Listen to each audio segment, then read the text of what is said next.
Hey guys, welcome back to We Watch Movie. I'm Mike. I'm Jay. We are tardy because my dog caught a mouse with his mouth. Yeah, and I just didn't really want to come. So. Yeah.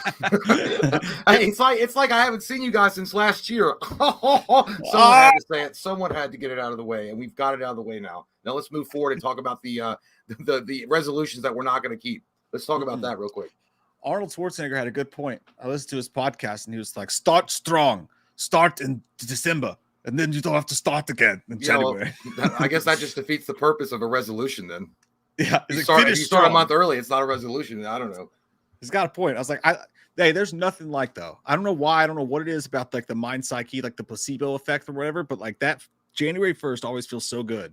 It just feels like a clean slate. Like anything could happen in the whole wide world, and everything's fresh and new. And you're gonna get off that meth. You're gonna get off of it, and you're gonna have a good year.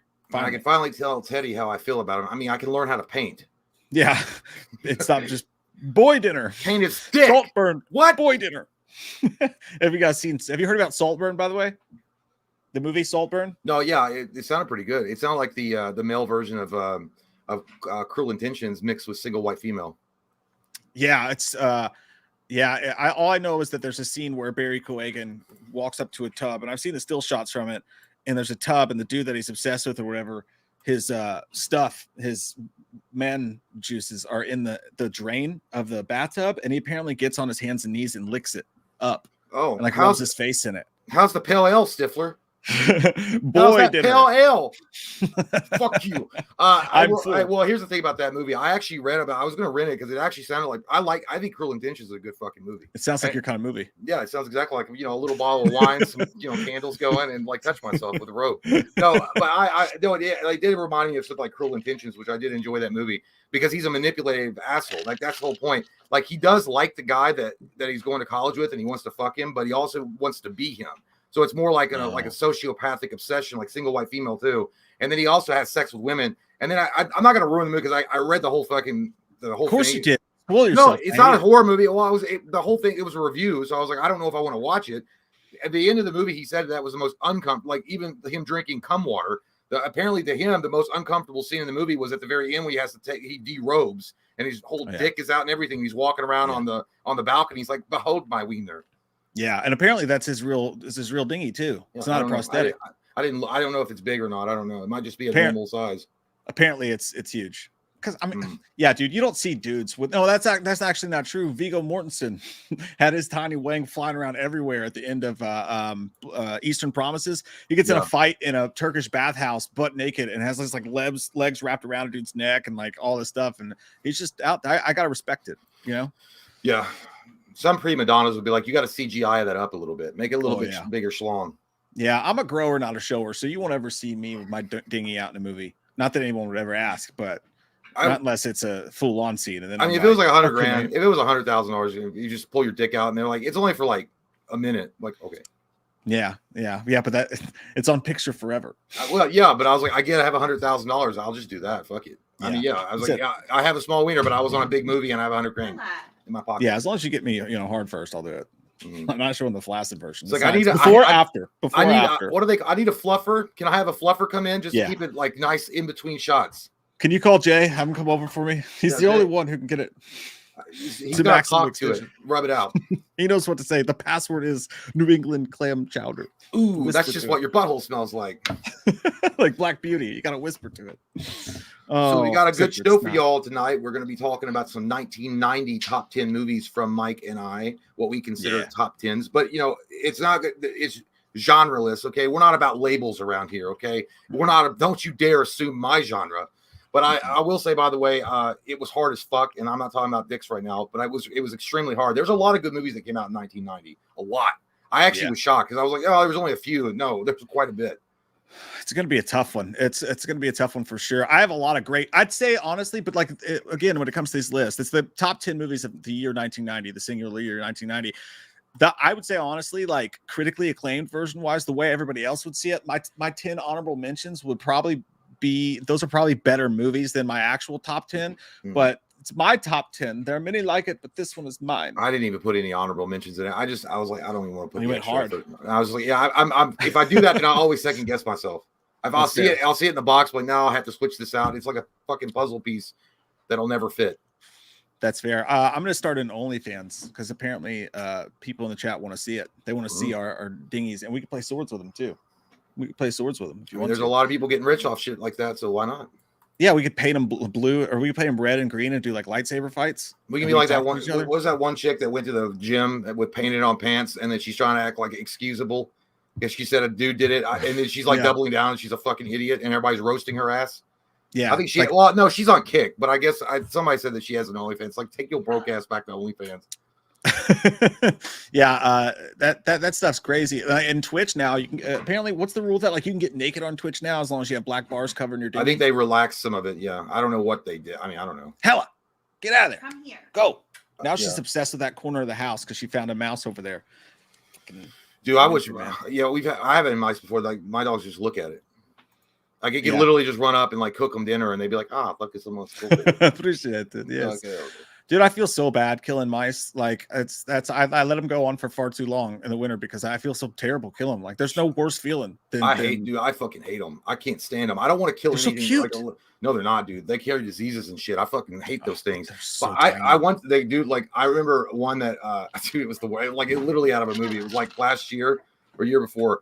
I was taking a duty and a fucking mouse ran into the bathroom while I was taking a duty. And it was like, it went under the door and I saw it and dude, I didn't know what to do. I slowly lifted both my feet up and a couple more turds dropped out. Like I didn't mean to push them. They just, because I was scared and I got up gently, wiped my butt. And then I got out the hallway and I was trying to figure out how to get it out of the bathroom. It eventually skittered out and it got into my bedroom and it got under my bed and it got into a box that was under there. Long story short, I got it out, but dude, it was like, I was like, the way I acted trying to get it out of there, it was like I was dismantling a bomb. Like, you know, the Hurt Locker? Like I was like fucking Jeremy Renner walking up to a bomb. I didn't know what to do. And when I yanked the box out, because it was in a shoebox full of shit, it was in there. And I smacked the fucking box like that. Like I just smacked the box because I was scared. The mouse was dead. It died of a heart attack. No. Yeah, well, dude, because when I pulled it out, it was like, but it could have also just been like, it could have just been scared. Like it could have been like passed out. Because I was like, I smacked the shit out, and then I grabbed the box really quick, and I flung the shit out in the fucking field in my backyard with all my stuff in it. And then I went back later, and it was gone. So it either got eaten or ran off. So I don't know. Yeah, maybe it passed out or it had a heart attack. That actually happened to me. So we caught some using a trap, and then like I felt so awful about it. Like I felt so terrible, like having to put them like in the trash can, like put out. It ruined my day, kind of. And then like last night, I caught one, and it was I caught it in like a pan. Like I trapped it with using a pan. Oh yeah. And like the little guy just didn't know what to do. I took him outside and I opened up the thing and he wouldn't leave. I was like, go. It was like Harry and the Hendersons. I was like, go. He's like, And I was like, you gotta go. I can't keep you. And I was like, maybe I could keep you. I could get it. No, you can't. You gotta go. And then finally left. And I told my daughter, I was like, we did a good thing. We saved him. We didn't kill him. She's like, yeah, so he can go in the cold and get eaten by a fucking cat. Good job, Dad. I was like, what do you want me to do? It's called the circle of life. We contributed to the ecosystem that keeps this world going. But by the way, I will say the thing about, I actually do have one of those traps that are inhumane. You can buy them on Amazon for like $20 to send you 2 of them. And it's all it is. You put a little peanut butter or cheese and it slams it down like it traps them, and it's got holes in it so it can breathe, and you just take it and open it up and let it run out. Like that's it. That's all it is. Fuck did they make that? I don't know. It's reusable, so I got like an extra one, but I never had to worry about it because like that fucking one had a heart attack or it passed out, so I didn't have to worry, use it anymore. But the worst ones are like the ones that come back inside though. If you do that, that's why you're supposed to drive like a half a mile away from your house and let them go. Oh. That's smart. I'll just take them to the neighbor's house. There you go. It's like I'll just let them out like right by my front door. They won't get in it. Yeah, just put them out. Put them in the windowsill. There you go. Get out of here, pal. Go. Oh shit. Yeah. Anyways, that's what's going on with us. Really exciting stuff. Yeah. Big day. Might go to Bath and Beyond later. I don't know if we'll have enough time. First super chat of the night goes to Kyle. Says, can I get a Loomis shout out? It's my birthday. Happy birthday, Kyle. Happy birthday, Kyle. It's your birthday. Get a job tomorrow. Get a job today. Shut up. See you. Oh, it's to the tune of what is it? It's my party and I'll cry if I remember that from Problem Solved. Joshua Ayers, what's up, dude? Happy New Year, you sexy beast. Hey, thank you, Happy New Year to you. Happy New Year, Josh. I'm glad to see you're still practicing satanic rituals with your profile pic, so it's a good one for you too. Yeah, still playing the hits. Happy pagan year to you. Yeah, man, New Year's the best. I love that. Oh, that's great. It's also my wife's birthday's New Year's Eve, so we got in a ham fight. We got in a fight with ham at her parents' house. We were drinking alcohol. I thought you were just going to go serious. He's like, we got into a real fight, and I smacked her. I shouldn't have done that, but I did. No, I ended up chasing each other around the house, throwing ham at each other. It was a good time. Hey, I thought you put her up. She's back over here. That was remind me of do you remember that scene in Best of the Best when the guy with the cowboy hat, I can't remember, he was dancing with that one chick, and that dude got mad, and it was Bert, and he was like, "That's my girl," and he's like, "Yeah, go away, Bert." And then he like goes back to punch him, and he ducks, and he hits the girl in her face, and she's like, "That's a good move, Bert. Don't take no lip from her." What is that from? Best of the Best. Oh shit, I don't remember that. That was when they were in the nightclub and they were dancing, and it was like their one night to get crazy. That was a great scene. Yeah, dude, I got to rewatch that movie again. It's like there is no choice. Yeah. Eric Roberts, man, dude. Eric Roberts was in 63 movies last year. 63. I think it was some. That might not be the exact number, but it was around 63 movies he was in. 61 of them went straight to DVD. Oh yeah, no, 63 from 62. I read somewhere that he's on. There's a list of actors that go around, and it's like, and I don't know if this is true or not, allegedly, but like I read that there's a list that goes around to different studios, and it's a list of actors who will do anything for $5,000, like any movie you want, fan film, like whatever, $5,000. Is that what he costs? They're there. If that's true, I guess. Which we should get him on the show. I mean, I don't have $5,000. I don't have $5,000. But I was going to wonder if I'm sure Nicolas Cage was on that list for a little while when he was trying to repay his debt. Yeah, that moment he did have. You've seen those stinkers that he put out back in the day. Like you were like, yeah, that motherfucker was like saying yes to the dress anytime they said, "Hey, you want a movie?" Like, yeah. How much is it? That's what made The Unbearable Weight of Massive Talent such. Did you ever watch that? No. Dude, you gotta fucking watch. It's so good. Well, the thing about Nicolas Cage is that I think he's great. I love Nicolas Cage, but I will say I call bullshit on one thing when he's like, I'm not really like disappointed in any of my movies. I'm like, dude, don't fucking lie, because I swear he's contradicting himself. Because I think in another interview he said, "Yeah, I did movies for money, obviously." I mean, yeah, I was like, dude, they're not all like you made some big shitboat banana movies for like obvious reasons, like you needed to pay back debt. Oh yeah, there's no doubt about that, dude. Check this out, by the way. I'm glad that we brought this up because I've never shown you this before, and it's fucking great, dude. Nicolas Cage, by the way, between him and his relationship with the son, with the video we saw with him and Brett the Hitman Hart, Brett Michaels, one of those dudes. Vince Neil, one of those dudes outside of. It was Brett Michaels, I think. Yeah, one of those. Oh no, maybe it was Vince Neil. I don't fucking know. I think it was Vince Neil, but anyway, he just seems like the ultimate Hollywood dude that you would hang out and have a beer with. This is a video of him doing karaoke. Someone just filmed it. He just went to a karaoke bar one night and just let it loose. He looks like a county sheriff, like too drunk and all on his break. Ain't no way a telephone just ringing a police station. No how, no way. He's gonna be the new fucking Andy Griffith. Purple rain, purple rain. Look at his hair, dude. He's got this man. Purple rain. Why does he get all serious with it? What the fuck was that? All right, who are you? Get off my screen. Oh yeah, because damn, you could never. Like, those self-tanning lotions must be like his number one go-to product. That man. But no, yeah, Fake Ryan Seacrest. Yeah, we'll do karaoke is all about like having fun. Like he's just having fun. Fuck it. Like he did look like he was like super 3 sheets to the wind, like Nick Nolte like levels of drunk, but it was all right. Good for him. Yeah, I loved it, dude. Purple rain. It's like that dude we used to see at the karaoke we frequent. That does. He takes like songs like Adele and like he does the metal version. He gets like hello. Yeah, that dude scared me, dude. That guy looked like that fat guy in Butterfly Effect with the big spiky hair. That was when he was at the pool. Because I want to go talk to him, like, man, you did a good job, but he scared me. That's exactly what he fucking looked like. And of course, he would do Prince too. That makes total sense. Courtney Reed. I think Twister's gonna be a great movie, dude. Me too. Yeah, like, I think so too.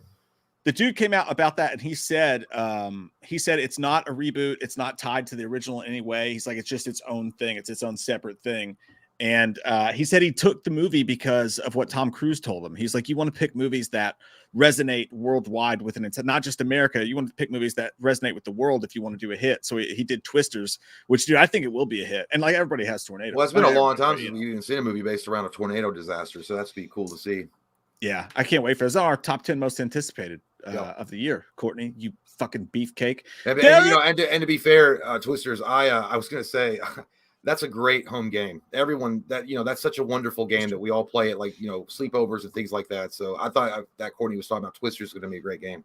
Oh, I break it out when I'm at parties with men. I carry it in the back of my car in case there's a bunch of hot dudes at a party. I'm like, you guys want to play Twister? And you got your oil bottle and underwear. That's all you need. Yep. Yeah, an oil Twister. That's how the wrestlers do it. It's not gay. It's not gay. Yeah, Hogan and Macho Man used to do this. It's like, it's not gay. What's the problem, Jeff? Come on, get in here. Get on here on the mat. Wrestle me. Derek says, Happy New Year. Love and miss you guys. Mike, too. Oh, thanks, man. I appreciate that. I don't. I'm surprised that Derek's not constantly sending you like emojis of like Green Bay and like a urinal like he used to, and then like Detroit like pissing on him. Well, the problem is Derek's scared right now. Derek is hovered in a corner like that mouse that my dog almost ate. You know why? Because Green Bay, if they beat the Bears on Sunday, Green Bay's in the fucking playoffs, buddy. Something nobody thought was going to fucking happen this year. Then we thought they might, and then they fucking shit the bed again. But they beat the fucking living butt shit out of the Titans, out of the Vikings, and the Eagles fucked up, lost to the Cardinals. I know. And I watched that. Yeah. Everything worked out in their favor, and the Packers, all they have to do is beat the lowly Bears this weekend, and they are in. I'm not confident. My Giants are moving ahead to the draft. I needed your Giants to beat the Rams so that the Packers had a chance to get in. Thank God the Giants fucked it up at the end, but thank God the Steelers came through and beat the Seahawks so the Packers had a chance. Well, Cody was saying Cody, my brother, he was saying that he needed the Eagles to lose to the Patriots and for the Patriots to keep losing so they would get a great fucking draft pick. I think they're going to get like they're not the number. Who's the shit? Is it the Panthers? That's the shittiest team in the NFL this year. The Panthers are the shittiest team, but the Bears have solidified the number one pick next year. Bears have been playing good though. I'm actually not confident. I'm confident that we're going to win, but I'm not super confident. I'm a little scared in my butthole. It's like your sex life. He's like, I'm confident I can make it like last at least 2 minutes, and it's usually going to be 30 seconds. Yeah, and there's a 97% chance that I will orgasm. 3% chance that she will. So, it's what are you going to do? What are you going to do? You just run with the numbers. It works 6%. Weather patterns are crazy.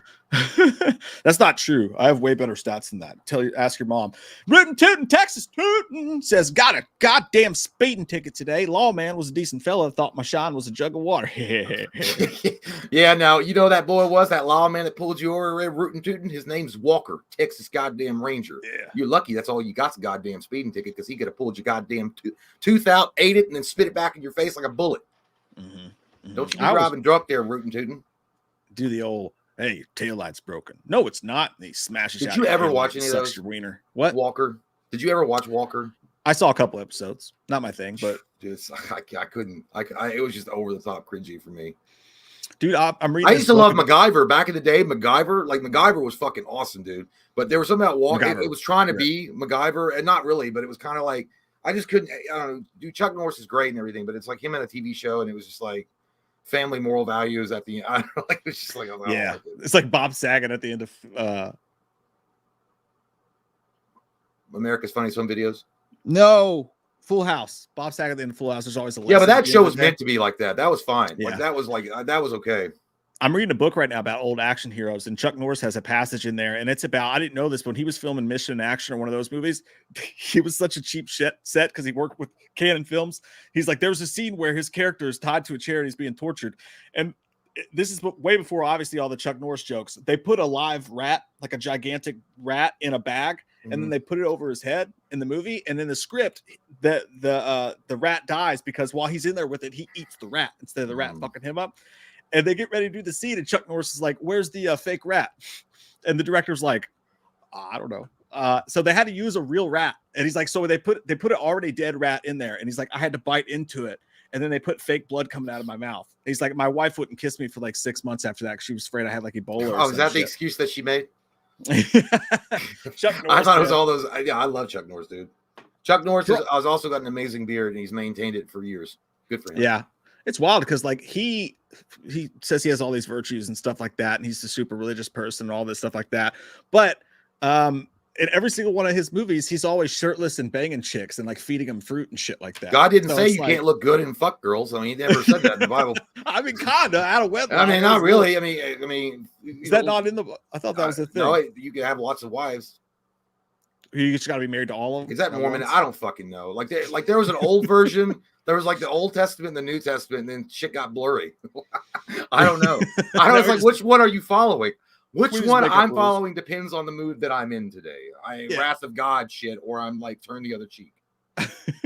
Just make up shit as we go along. Whatever Trump says. Leave the machine Bowers. I'm kidding. Calm down, everyone. Thank you, man. We all know Biden's going to be on the Epstein list tomorrow. It's going to be fine. Leave the machine Bowers. That's fucking huge, dude. Thank you so goddamn much. You know what? You know what I'm going to do for you? I'm going to do it, Jay. Oof. Today's the You're supposed to be doing something nice for him, not shocasing something that'll give him nightmares. Holy I had his Christmas present in there. That's where I keep them. I call them keepers. What are you talking about? I have seen shit that'll turn you white. Hey, sexy fellas. I just want to say thank you for being awesome. I've struggled with depression and it sucks, but y'all's videos have brightened up my days and nights. Thank y'all. Keep on rocking. Love you. Love you too. Hey, man. Thank you, man. I'm glad we help you out a little bit, man. Depression sucks, especially you get those holiday blues too. Oh yeah. We're happy that we're here for you, man, and you're having a good time. Welcome to the community, and we hope. I mean, I know you've been here, but just keep on keeping on, and make sure that you keep on participating. It's always nice to hear from you guys. Because I remember, I know you were because I know who you are, but it's you. I feel like you lurk a lot. Because I think you're there, but you don't say much. You don't say much, which is fine. I mean, nothing wrong with lurking, but. No, he dropped another bomb on us last stream, which we appreciate as well. But I'll tell you what, man, the like you said, the holidays rough, winter's rough, it's shitty time. Hey, keep doing, and that for anybody, man, who struggles with that shit. You know, we do just like anybody else does. But you got to find the shit that makes you happy, puts a smile on your face. Don't get down in those sinkholes, you know. Don't get down in those things. So, hey, you're a fucking smart person. I don't know why it is us that makes you happy, but you make us fucking happy. And it's not just you look at pieces of shit that are worse off than him. He's like, now that makes me happy. I'm like, that helps. That helps. Look at those pieces of shit. Yeah, and we have little wieners, so that definitely helps make Lee feel better. I showed it to him a couple times, but hey, we love you, dude. Thank you so fucking much, man. We appreciate that. Austin on the loan says, you have a comfort show you put on and everything feels okay. Mine's, speaking of this, right, just what we're talking about, mine's 90s cartoon Life with Louie about Louie Anderson. His dad is super relatable. Yeah, I mean, I think we all have like a comfort show or a comfort movie that always makes us feel good. I mean, to be fair, like, it's weird that I would even pick, like, it's so random. But like a comfort movie for me, for whatever fucking reason, and it really does just calm me down, and I feel kind of good when I watch it, is Back to the Future Part 3. It doesn't even make sense. Like, because I like the first two are the best. Obviously, the third one's not that good at all. And actually, that does in fact come out in 1990. It's not even on my list.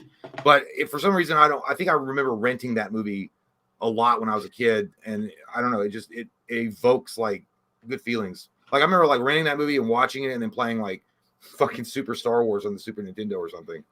Yeah, well, he said show, Jay, you fucking turd. He said show. Why don't you show me a big dick instead of your small little fucking mistake? I'll send 2 pictures and I'll tape them together. All right, that's better. At least get creative with it. Yeah, I'll do some arts and crafts. Okay, fine. A show that it would be like the real Ghostbusters from the 80s. Yeah, that's a good one. I'm gonna go with that's probably a better answer than this, but I do love this one. 2.5 Men. That just puts me in a good mood, especially since, like you were mentioning, like the dude. Is it the men or the show? Which one? Well, it's always the men. But yeah, when it's like, or you mentioned before, it's like, you could look at someone's life who's worse than yours. But like with them, everything's so fucked up, but they're always just cracking jokes and making a good time. And I don't know, just watching Charlie go through life, fucking shit up left and right, and trying to forget what happened in real life. Although Charlie Sheen is on the mend, he's doing good shit, man. He's sober. He's not gambling anymore. He's trying to get back in with Chuck Lorre and all that shit. But yeah, I'll go 2.5 Men. When I was in school, I used to love to come home and watch Friends and like Fresh Prince of Bel-Air. Yeah. They would put me in a good mood after a shitty day. I would also, Fresh Prince was great. There was another one. It doesn't matter. But yeah, good stuff right there. Good stuff. It doesn't matter what you think, stupid idiot. You don't know shit. I was talking. I met a guy the other day, and he sounded just like Boomer from King of the Hill. By the way, he was sitting there. It's like, yeah, I'll do cabinetry and do some other things. And they got them black women around back. You can just buy them off the street corner. And we were like, wait, what did he just say? Black women that you can just buy off the street? What's he talking about? And thought that's what he said. And then later on in the evening, he was like, well, I gotta go. My black woman's waiting on me. And I was like, what the fuck is going on right now? I mean, you like to see homos naked. That's cool, man. Home is where you make it. Goddamn, everybody know that, boy. That boy ain't right. Mark Parton, what is the scariest movie you guys saw when you were 5 that gave you nightmares? Mine is Stephen. Exactly 5. I don't remember the year exactly, Michael. Jeez. That gave you nightmares. Mine is Stephen King's It. That's a good one. That's a Nightmare Factory. I don't remember how old I was, but I remember the first time I actually got, like, I followed my uncle around for like 2 weeks because I was like so fucking scared. He rented, I had to be like 8 or maybe 9 or 10, but he rented Night of the Living Dead, the Savini remake. And then he rented Evil Dead, the first Evil Dead. And we watched them both back to back because he was with his girlfriend and like he thought it'd be funny. He's like, and he rented The Crow. I also watched The Crow for the first time that night because we watched all 3 of those movies. But yeah, the fucking Evil Dead thing and Night of the Living Dead scared the shit out of me. Like that scared me. I remember having nightmares about that shit. There was a movie that my sister and her friends rented when I was super fucking young, and I watched it with them, and it gave me nightmares immediately, like that evening. And I'm 97% sure the movie was Hetero Night Life. of the Demons. Yeah, it was about what it is to be a man. No, I'm pretty sure it was Night of the Demons. I can't be for sure, but it had that same aspect to it, and it fucked with my brain for sure. I had nightmares like crazy. One time, this wasn't when I was 5. This is actually when I was like 30, but I was working at more like 33 when I was working late night one night. I was doing the 12 o'clock shift or the 12 hours night shift, and I was alone in the building, and I would watch movies to review and stuff like that while I was there. And I watched I think it was not Unfriended, but Friend Request was the name of the movie. The name of the movie was Friend Request. Mm-hmm. And I fell asleep while watching it in my chair like this, passed out, and then like across the room there was these windows, and whatever like splotchy thing was in that movie just popped up on the wall, and it was like, and it fucking jerked me awake, and I like knocked my chair. It scared the bejesus out of me. I felt like I was having a fucking heart attack. That was crazy. Yeah, the only thing before, after that was, I mean, it's consistently scared me was The Ring and The Grudge. They both fucking scared me really bad. They scare you, but do they give you nightmares? Do you have nightmares? Yeah, dude, The Ring like fucked me up for 3 or 4 days. Like, it's so weird, dude. The Ring fucked me up worse than The Exorcist did. That's why I kind of get it though, because it gets into your soul. Well, no, because I had never seen I wasn't part of that crowd that got to The Exorcist in the theater. Like The Ring, I had no idea what I just thought it was like BTS. I thought it was gonna be like Darkness Falls or something. Like I went on a date and I thought it was gonna be a joke, and dude, the fucking pucker factor was at an all-time 10 the entire time when that movie came on. All time. Yeah. I remember leaving the theater and just felt twisted inside. I was like, I feel weird. When I went home and you all were there and Mike and a couple of our friends, and these fucking assholes left me downstairs and turned off. They locked the fucking door and turned the TV on static. I woke up and it was all dark and the TV was on static. Fucking dicks. That's fucking awesome. Brandon Ferguson, what's up, guys? Jay, I had the same thing happen to me in the bathroom with a mouse. My legs shot up so fast. I know, dude. It's the worst. Well, mine went like creeping death slow because I didn't want to make any sudden movements to make it run at me. Because I didn't like what happened if it ran and ate at your pee-pee hole or something. I don't know. What if it dive bombed like one of those Japanese suicide bombers in World War II in Pearl Harbor and dove right at the vulnerable target, which is your pee-pee?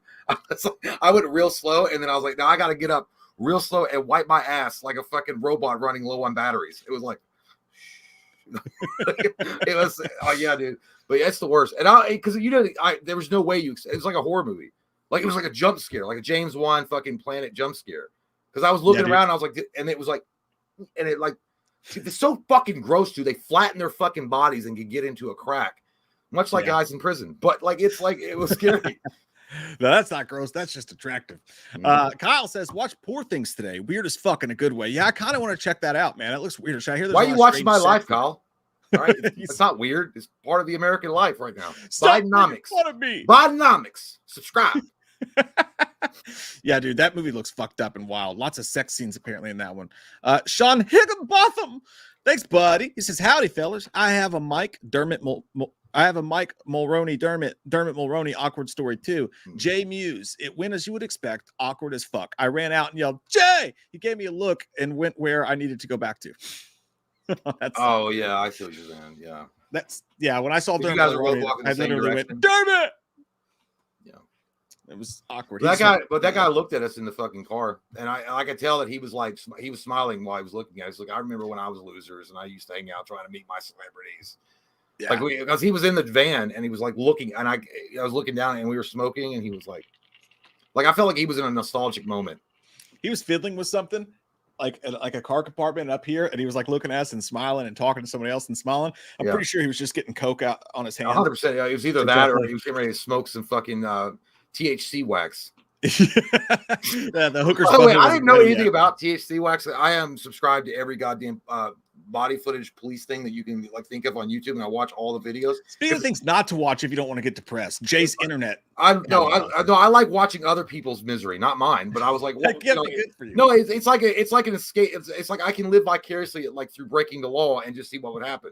It's like one of those things for me. But like this kid got pulled over for THC, like he got pulled over for drunk driving, but they found THC wax, and they're like, now listen here, buddy. If the THC wax is higher than this, that's going to be a felony. But if it's low, that's okay. And I'm like, and he's like, well, I bought it from the vapes or whatever the fuck. And I'm like, what the fuck is THC wax? I didn't even know what that was. And it was weird to me. I was like, so if THC wax, if you buy it from a legal dispensary, do they have to like, but they're selling a high like concentrate that's illegal, and like, and then you get caught with it, that's a fucking felony. I don't even understand. I had to look all that shit up. I didn't even know you could smoke THC wax. And that's apparently what you do. It's a super concentrated weed. We took the girls ice skating today, and on the way back, we passed that weird gentrified area that was over there, and they have this building called Cannabuzz, and it's a cannabis beer. My wife says, and I'm like, how is that? That's legal? And apparently, because weed's not legal here yet. Like you can't buy it in stores here in Kentucky yet. So, but you can drink it in a beer. Apparently, there's like 20 different ways you could smoke, snort. That's what I'm saying. Like I was telling my wife, I was like, why don't you just, if they just federally mandate the shit? And so no one's confused, because like in like everyone knows that in like when you drink and drive, it's illegal in every state you go to, right? And like usually it's always 0.08 in every state you drive to. So it's everyone knows the goddamn rule. But if you smoke weed in Colorado and you get high as fuck off THC wax and you put it in your nipples and whatever you do with it, and then you drive and then you fucking drive over to like Montano or whatever, and they're like, that's a felony, bitch. And you're like, oh, but I can put it on my nipples in Colorado. They're like, not around here, boy. Around here, we hunt for a living and not. Now you'll suck my nipples. I'm just saying, like, nobody knows what the fucking rules are. Like, if you go state to state, and I don't even smoke weed, but I was like, it's confusing as fuck. Anyway. Yeah, no, I'm right there with you, dude. There's tons of it. There's like THC wax that's too much and then too low. It's like that shit in Spaceballs. He's like, oh, he had the upside, I got the downside. See, there's two sides to every fucking ring. Like yogurt. Yeah. I'm like, okay, yeah, but like, what if I buy it legally in Colorado and then I go to Kentucky? I'm fucked. It's a felony. But if I go from Colorado to Oregon, it's like, oh, welcome home, brother. It's so, I don't know. It's just, I don't know. Like almost every single person I hang out with does gummies, and I'm like, I want to try that shit, but I'm scared of it. But like, they're all like, I know one dude is like, no, I take one every night. I take it before I go to sleep. It's my sleeping aid. I'm like, that sounds interesting to me. Like, I want to get in on this gummy thing, but I'm afraid to. Dude, that's how my sister-in-law does that shit. And I was like, and like, listen, she's the kind of girl that when she opens her doors up, like maybe Jesus and the angels sing a choir. Like, she's all about that super religion, my sister-in-law, but she does gummies. Everybody does? Yeah, dude. No. I swear she gave some to Dad. Yeah, she gave some to Big Dad to take. That's wild. Yeah, I was like, you slinging fucking drugs? And like I had to turn my fucking chair around and put a leather jacket on and get Michelle Pfeiffer with her, and then someone started playing Gates of Paradise. That's crazy, dude. Yeah, I would like, never. My sister-in-law is like super into like hardcore Christianity, and like I said, like I guess when she farts, an angel gets its wings. But like I didn't even expect that. She's like, "Yo, these gummies are good. They make you sleep." And I'm like, "That's because you're fucking high, and that's all you got to do is go to sleep. It's a body high."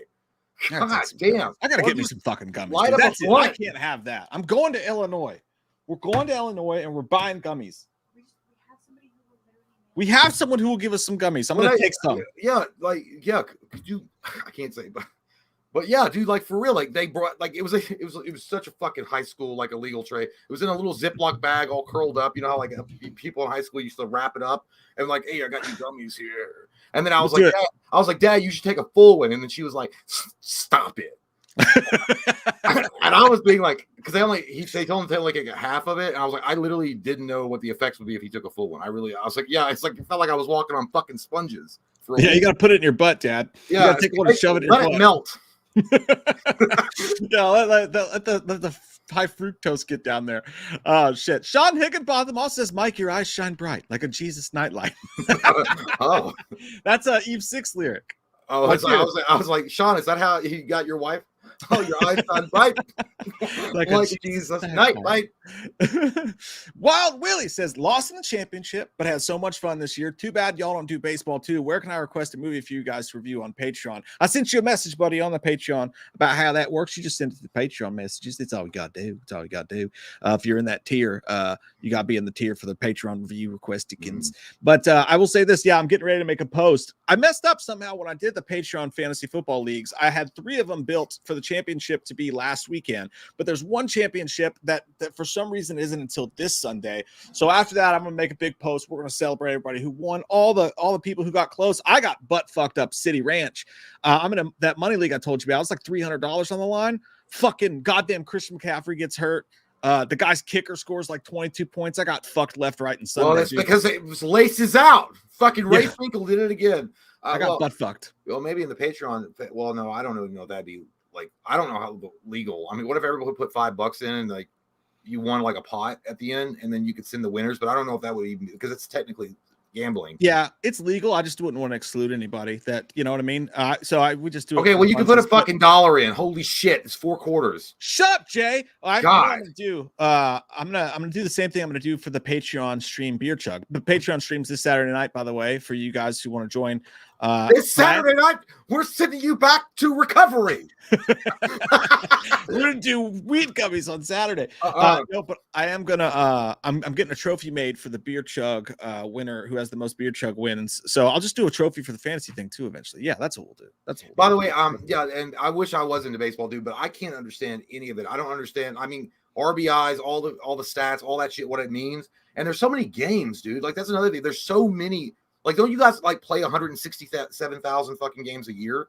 Yeah, like 186 games, man. Yeah, like you got there's spring training, which means a lot going into the fucking regular season. I was like, when does regular season start? I don't know. They got more spring training to go. Then they got the minor leagues. It's like, oh, did you hear about so-and-so coming up from the minor leagues? Like, no, what happened to him? It's like, well, he got really hurt. I go, no, he got shitty in the major leagues. So he's sitting down in the minor leagues. We also got this Japanese guy coming in. He's fucking amazing. Did you watch the Japanese tornadoes? They're great. I don't even know what the fuck's going on. There's so it's many. Hard to follow. Yeah, I know Chipper Jones. I know Barry Bonds. I know, like, Bo Jackson. None of them people play anymore, Jay. They're all. That's what I'm saying. Deion Sanders.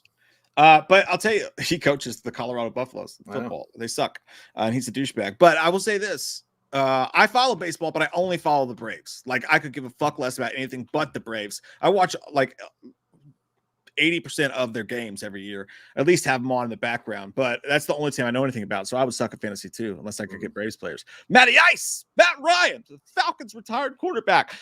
It's 2024, and the latest Star Wars news that came out sucks. Did you guys hear about it? Yeah, it's the new TV show they're doing. I think it's set at the High Republic. Is that the one you're talking about? It doesn't sound good. It doesn't sound glorious at all. It sounds fucking stupid. I don't know. It's really a question of how much money do you have to fucking lose before you realize that this is not what fans want. I mean, once they start realizing that at some point they're going to have to make a change for something that's different than what they're doing, they're just going to continue bleeding money. No one's going to watch this hunk of shit. It sounds stupid. And by the way, the High Republic, I think it's the High Republic at the timeline. It's not interesting because there's no war. Literally, it's Star Wars. There's no fucking war going on. It's a no. It's literally peacetime. It's true though. Nobody gives a shit. Like, but it's like if I were them, I would set it during the Jedi Civil War. I would set it during the Sith Empire. I would like. There's so many stories to be told. You don't need to set it there. But yeah, dude, I don't know. I mean, Star Wars is the most mediocre fucking thing it's ever been. Like, completely destroyed. I don't care anymore about what Star Wars does until they. At this point, what can you do? You have to like just put the brakes on. You can't reboot it, but maybe just say everything that happened after Return of the Jedi didn't exist. We'll just start over. Fuck it. We'll start all over. Dude, I'm fucking there with you, by the way. And it's crazy because, like, I checked out Star Wars a while ago, but I've never been that into Star Wars. What Star Wars was to me as a casual fan was I look forward to every fucking blue moon them putting out a Star Wars movie and it being a huge fucking deal. And you go and you get your popcorn and you sit and that dun dun dun dun dun dun. They're doing the Rocky theme. The fucking the scroll comes up. The racehorses are let out. yeah. The scroll comes up. But like and like it felt like an event. Star Wars felt like a big event that that you had to be there for, no matter if you were hardcore into it or not. Now it's just they were doing like 6 fucking titles a year. They oversaturated it. Was it the didn't Robert Rodriguez do something? Wasn't The Mandalorian great? What happened with that? The Mandalorian was awesome, and then like it got mired in some controversy. But I think The Mandalorian. I also like the Book of Boba Fett, but those are small screen adaptations that worked very well because they had a good showrunner that knew what he was doing. They also had Jon Favreau working on that, which they were great. I mean, he knew what Star Wars fans wanted, and he knew what would bring back the fandom. The problem is these big budgeted movies they're making are fucking dog shit and nobody cares. The other thing is, like what I would do, like 100%, dude, keep the George Lucas vision, erase everything after Return of the Jedi. Fuck it. It's all gone and just start over. I don't want them to reboot the Star Wars universe. Fuck no. With the way the world is today, fuck no. Just keep everything there and just start over. Like set it like 5 or 10 years after Return of the Jedi, or go back in time and tell Knights of the Old Republic. Like tell the Old Republic stories, not the High Republic, the Old Republic, not the THC waxed Republic. Let's talk about the Old Republic. It was Book of Boba Fett that Rodriguez did. Yeah, Book of Boba Fett was great. I liked it. I mean, a lot of people didn't like it. There were some problems with it, but I mean, it was still fine overall. I still had a good time. But yeah, you're right. The reason this is like they've milked the fuck out of everything Star Wars. And the problem, and what's hilarious is you lost fucking money on a franchise that was literally plot armor proofed that you couldn't lose money on, and you lost money on it. You lost money on an Indiana Jones movie. You lost money on a Marvel movie. You're fucking anyway. Yeah, they really have fucked it up, dude. They fucked up in the worst of ways. Sean Higginbotham, Jay, sup? Isn't Ghostbusters 2016 groundbreaking? You shut your goddamn mouth. I don't even know what the fuck you're talking about. It's groundbreaking. Like, you know what? You are absolutely right, Sean. It is the most groundbreaking movie I've ever seen that lets you see how much shit can be piled upon shit, and then say, "Hey, take this, fans, and suck it like a dildo." Fuck you. You're right. Like it's historic for that. It's historic for the pile of shit that they released, and everyone became the guy from Jurassic Park said, "Now that is one big pile of shit." It's historic. I randomly caught my eye in the corner of the comments. Smoke Hogan said Mike dresses like a created Tony Hawk Pro Skater character. He comes on for consultations for the new games. Yeah, I can do a wheelie 5-1. If you guys need me to perform it, if you guys want to put a motion capture on me. I dress the way I dress, dude, is because I could buy this shit at fucking Marshall's like for like cheap as fuck now. When we were growing up, you couldn't afford this shit. It was like I was like, yeah. Now it's like being a kid in a candy store. It's like I could buy this $15 shirt. You know what? You gotta want do. You know what? I will. You know what? Oh God, I don't know. I'm not gonna commit myself. Okay, I'll do it. If there's enough, I might on the next because we did a Patreon. I did a Patreon solo for Groundhog Day. I'll do a Patreon solo for fucking Ghostbusters 2016. I'll fucking do it. And I will rage the entire fucking time. What a goddamn piece of travesty, garbage ass. Fucking set it on fire and like let it milk itself into the universe and like come all over your face. Yeah, shithole it is. By the way, if you want to check out Jay's solo Groundhog Day, it wasn't that great. It was fucking like it was. I shouldn't have picked that one. It was actually a romance movie. I was like, fuck. Or 50 plus live streams, all the commentaries and stuff. You can check it out for free for a week. It's in the link down below. It's not up for it. It's free for fuck week. Do it. What are you waiting for? What are you waiting for? Show us your dick. It was weird because I was doing that and I was like in the middle of it. And I was like, man, it was still fun. I love Groundhog Day, but I was kind of like, I made a mistake because there's a lot of romance going on. And I was like but then I was getting involved in the romance story. I was like, I just want to watch them like, well, you guys going to kiss? Well, you going to fuck and it be for love. Like, when is this like selfishness going to end? A full nude scene with Bill Murray and the chick from Michael. I have the worst heartburn right now. Colton Catlett, what's up, dude? What's up, dude? Any New Year's resolutions? Yeah, I gave one, like I was gonna slow down on drinking, and then the first came around, I was like, I'll do it next year. You gotta stick to your guns. You gotta stick to it. I don't know. I don't know, man. You can do a resolution any time of the year, but yeah, I get it. I don't really have any. I don't either. I usually do have some. I don't have any. What I did was I cleaned my closet. I needed to clean that out. I'm sorry, Mama. I was gonna say, did you play Eminem? Picket sign, sick as sign. No, I actually don't have any this year. It's not that there's not things that I need to do. You know what I'm saying? But it's the same shit I keep trying to do all the time. Quit smoking. Yeah, that's exactly where I'm at. Weight, like, same old shit. There's too much shit, and I'm just overwhelmed by it. Start. Yeah, you can't stop what you start. It stings. I gotta. Yeah, speaking of, I gotta go pee. All right, do it. Enjoy it. I'll be back. Show me video later. What are your all's New Year's resolutions, though? That's a good question. What are your all's New Year's resolutions? I want to know. I want to know what turns you on. Ian McGrath. Michael versus Loomis. Who'd win in a fight? I think we've learned that Loomis will win the battle, but Michael wins the war. Michael always wins the war. That's the answer of it. Until the very, because Michael walks away at the end of 6, right? And that was the last we saw of Loomis. So yeah, Loomis wins the battle. Michael wins the war. That's fair enough, I feel to say. But Loomis has beaten the living tit fuck out of Michael with that 2x4 in Halloween 5. So I mean, Michael did have, I'm pretty sure, some tranq darts in him. He had a metal net on him, and he was weaponless. And Loomis did have a giant 2x4 with possible nails in it, but still, yeah. The closest they ever came to fisticuffs. Then again, in Rob Zombie's world, Michael did gouge out Loomis's fucking eyes, or at least it appeared to be. Crimson Black. Jay looks so dang sexy today. Oh, I'm so glad that Jay wasn't here to see that. Mike too, but Jay, wow. My single drops on the 4th. I'm a rapper with a whore twist. I wish I was in a metal band like Jay assumed. What do you know? Love you guys a lot. Hey, love you too, man. I mean, I love your best friend better, but I love you too. I know I'll make sure that Jay gets that message. Never. And also, rap with a whore twist. See, here's the thing. It's great to a point, right? But you don't want to lock yourself down. Like, I like Ice Nine Kills as much as the next guy. But like our buddy Derek, his favorite band, he's like, I only listen to Ice Nine Kills. It's just fucking, I'm an edgelord, and I'll only listen to Ice Nine Kills because my name's Derek. And I'm always like, dude, like, they're great. They're so talented, but like, they could never be my favorite band because like they don't sing about like their own lives. Like, I like introspective artists. I like lyrics and shit like that. So I want to hear about some shit you've been through. You know what I'm saying? I want some real like hardcore emotional stuff. It doesn't have to be sad, but like, you know what I mean? With that, it's always like, I like movies. I like movies, but eventually like, I want to know the artist inside of you. So just saying, Crimson Black, maybe mix it in a little bit, mix it in. The whore touch is nice, but I'm just saying, it's just a thought.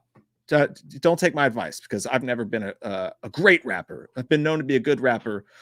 I battle in some clubs around Lexington. It's a big battle scene here in Kentucky. So you might catch me out. Fuck Free World 313 sometime. It could happen. Check out my SoundCloud.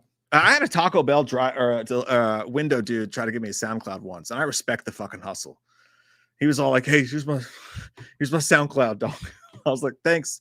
You forgot the burrito though. It's like, "Oh, thanks, man." I do respect the hustle. That shit's awesome. Christian James, fucking handsome son of a bitch that he is, says, "Wishing you two professional and personal successes throughout 2024. XOXO." Well, you can't just write it, buddy. You got to come over here and give it to us. You got to do it in person, or else it doesn't count. And when I tell you that sometimes I get hard when I think about it, I might be lying. I might not. Who knows? Anyone's guess. Hey, I hope you have a great 24 too, dude. Good man, that man is. And so are all of you. I hope you guys have an amazing year this year. It's so fucking nice and fresh, isn't it? You can just forget about all those dead hookers in your trunk. Forget about all that shit. Just live your life. It's a new year. Bro, dude. I like your name. Just bro, dude. Bro, dude. With chocolate cake. Love you, daddies. Happy New Year. I want a Wham movie. You know, technically we do 3-hour Martin Scorsese epics every week, you know, because this is about as interesting as it gets. You know, I can take a dump in a box of Markham Guaranteed if you want to. I have spare time. But yeah, that would be so bad. That would be so bad. Us for 2 hours, big screen. No one wants that unless we're fucking. It's funny, but so true. I'd rather be 80-year-old than me than 20-year-old you. I don't know why that song popped in my head today for some reason. I always watch, I don't know why, but I'll watch like kill shot reactions on YouTube just to see people go, oh, damn, fuck.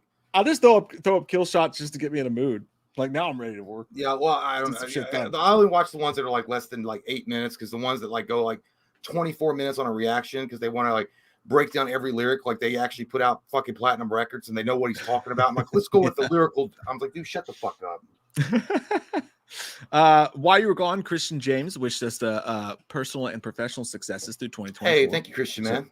Kind thing to do. And also, while you were gone, since you've been gone, Crimson Black says that you look damn sexy today. And he also says that his single drops on the 4th. He's a rapper with a horror twist. He wishes he was in a metal band like you assumed, but what are you going to do? Yeah, well, Crimson Black does sound like a hardcore fucking like it doesn't. It sounds like a metal rock, but it sounds like something that Ozzy Osbourne like started as a pet project, and then you guys just went on your way and blew up. Crimson Black, good night. Opening up for Ozzy, and then it's like, and then Crimson Black comes out with Black Storm, like their first album. I dig it though, dude. I think it's fucking awesome that you're doing that. I was kidding around, obviously, about the Ice Nine Kill stuff, but I think it's fucking dope, man. Hell yeah, that's awesome. I love it when people follow their passions. Mine's men, but my wife won't let me fuck any, so I'm kind of stuck here, dreaming, wishing, hoping, thirsty. 'Cause I'm dreaming of you tonight. Hey, that guy like Lionel. That's Lionel Richie. I never heard it. I was no, it was Selena. It's Selena. Oh, Michael Parton is our next one at 8:35 p.m. You piece of fucking shit. 8:35. Leaving on a jet plane. I don't know when I'll be back again. Fuck you. What's the matter? Can't you find it? I found it. Okay, be right back. Okay, so Michael says, oh God, stick a dick in that mouth. Yeah, work it with your tongue. Michael Parton says oiled twisters sounds better than a sauna. Yeah, I mean it gives you some stretches and some good times in the nether regions for sure, and the oil makes it hotter for sure. Okay, yeah, it'll work. Michael also says I do take CBD sativa gummies called Hometown Hero, and I put them in my tea. Yeah, I mean you can do a lot with them. Apparently, I mean a lot of people are doing them, and they work. So good. I don't know. I didn't know shits about them at all. Marijuana, ooh, the devil weed. It'll get you addicted, and you'll kill your mom. Like those old anyway. But yeah, it's crazy. Austin says, word of warning. Thank you, by the way, Michael and Austin says, word of warning. If you eat too many gummies, you turn into Ernest P. Worrell and start singing trolls. How about a bumper sandwich, booger lips? Yeah, man. Well, that's probably true. By the way, I was thinking about Ernest P. Worrell the other day because he'll come up in our list, I'm sure, for me anyway. He was so great, man, to be honest. Like Ernest P. Worrell was such a great actor. It would have been really cool to see him if he hadn't passed away in doing a movie at the height of his career with someone like Jim Carrey. I think they would have been phenomenal together because, I mean, I saw a comment on an Ernest P. Worrell video, and they're like, he was literally a living cartoon because he could play so many characters, much like Robin Williams or Jim Carrey in his films. And I like 100%, I think it would have been so fucking hilarious. And imagine in a perfect world to see Ernest, Robin Williams, and Jim Carrey do like some kind of slapstick comedy movie, maybe like a cop buddy movie or something. I think it would have been insanely good, but that's my opinion. D. Mitch, thank you so much. Says, I won the Patreon League, 20 teams deep. Was crazy but fun. Good games, Wild Willie. If you fellas could see any athlete in their prime live, who you picking? Well, congratulations to you. I mean, 20 teams deep. That's a lot of a lot of teams that you got to get through. I would say I was around when he was playing, but I wasn't watching football back in the day that much. Like I don't watch it that much now, but back then I really wasn't watching it. But Barry Sanders, I would love to see Barry Sanders like in their prime, and that's 100% who I'd pick is Barry Sanders. I think Barry Sanders is the greatest running back of all time, though an argument could be made for Bo Jackson. Bo Jackson got cut down way early in his prime, and if he hadn't got cut down early in his prime, he might have broke and shattered records that would never be touched. But yeah, it'd probably be Barry Sanders. Scrolling. Jordan Decker said, thank you so much. Says, I sent the nudes you wanted. Feel free to share for show, man. Show that hairy ass. Can't wait to see everybody want to spank it. Appreciate you, Jordan. Let's read somebody else's Jared up here. Wild Willie. I think Disney Plus can tell good Star Wars in between stories. I think Andor was great. It's true. The CFB playoffs gave us 2 amazing games. Mike, who you got, man? Who you got, man? So I'll let Mike know. He'll answer that question for you, Wild Willie. Yeah, you're right. I think that Disney Plus does excel at certain stories that can be told, like something like The Mandalorian or the Book of Boba Fett. I haven't watched Andor, but I know that it was pretty well received. But yeah, it's just the problem is that they fail constantly when they're trying to make a movie. The Disney studio is like just obsessed with stupid shit, political messaging, politics, all this. Oh God, it's awful. Like, you can't just go watch a Star Wars movie now. Now it's going to be like the 10 commandments of why you fucking suck and what you're doing wrong. I was like, what? I was just going to see some lightsabers. No, you're a piece of shit. Repent, asshole.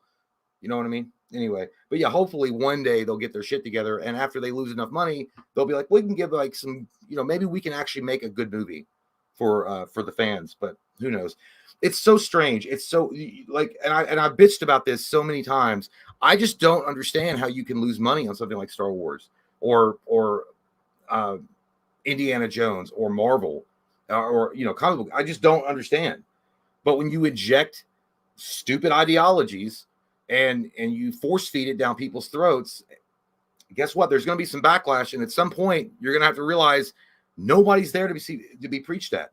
Nobody. They just want to go and watch. They want to get away from all of the crazy shit that's going on in the world and just relax and enjoy a movie. Anyway, I want to get off the soapbox. Christopher Sampson, thank you so much, sir. Says Mike and Jay, great to start the year off right with you guys live. Yeah, man. Fuck yeah, dude. I'm still at work, but I'll watch this later. Is there any truth to Chris Rock being the villain in Bad Boys 4? Please set the record straight, guys. I don't know, Chris. I have no idea, but thank you for joining us. And definitely, it'll be, this video will definitely be around for you to watch after you get off work. But I have no idea. Chris Rock would be a pretty good villain in Bad Boys 4. I could see it, but it wouldn't make sense since he got his ass slapped by Will. That may be why it would be hilarious, but I'll ask. I'm not sure. I have no idea. Hold on, I got to check something real smoking fast. Where are you, sir? Hold on. Okay, E53. Okay, I got it. I found it. Okay, I'm good. Okay, good. Okay, we're back. JT Custom said, "Did you see the clip from Echo that has Daredevil in it?" I have not. And I haven't followed much on Echo because I'm not really that interested in the character. I'm not interested in the movie, so I have no idea. But I mean, it's cool. I mean, yeah, here's what bends my butthole. They're making a She-Hulk season 2. What the fuckity fuck is going? Yeah, it's greenlit.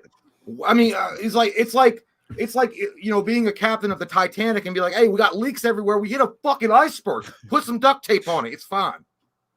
What? We're gonna die. But anyway, there's some for you. There's a question for you. I think it was up here. Okay, it was Wild Willie at 8:53. He says the CFB playoffs gave us 2 amazing games. Mike, who you got? Oh man, that shit sucked because I hate Michigan and I hate Alabama. But I put money on fucking Alabama, and trying to root for either of those teams just sucked. I hated that entire experience. Michigan won. I'm gonna take Washington just because I hate Michigan so fucking much, and Washington has played a great fucking schedule, man. They've done great with the games that they've been given. So I'm taking Washington. Plus I think they're getting. Oh no, I don't know the spread on this one yet, but I'm taking Washington either way just because I hate Michigan so much. Bunch of cheaters. I thought it was Canadian Football League. I'm like, I don't watch that shit. CFL. Yeah, CFL, but yeah, I can't watch that shit either. That's one thing I can't go for. Christopher Sampson. No, I got everything else. Huh? But shit, but you can't answer that. Like, I didn't know. He said Chris Rock being the villain in Bad Boys 4. Dude, I'm in. No, yeah, he said please set the record straight. I have no idea, but I was like, it wouldn't make sense. I mean, Will Smith literally slapped him, but it wouldn't make sense. I mean, it wouldn't make sense, but it would be such a fucking hilarious thing if he was like, no, I'm gonna do it just to make Will uncomfortable, and then I'm gonna rack his ass about like Jada the entire fucking time. The bad guys are Jada Pinkett Smith and Chris Rock teamed up together. That's the fucking. That's the thing. Yeah, I would love that. Actually, that would be pretty funny. I think he'd be a great villain. I think Chris Rock could pull it the fuck off. Yeah, but I'll tell you this: Chris Rock will never forgive Will Smith, and he shouldn't. No. He shouldn't. He absolutely should not. When a grown man smacks you like that in front of, like, it's one thing if it happened, but like he did it in front of the world, you can't ever forgive that man, ever. When a grown man slaps you in the face, unless you pay for it and it's part of a BDSM fantasy, it's not okay. Mm-hmm. It's not okay. What are you doing? Yeah, unless you ask him to in bed.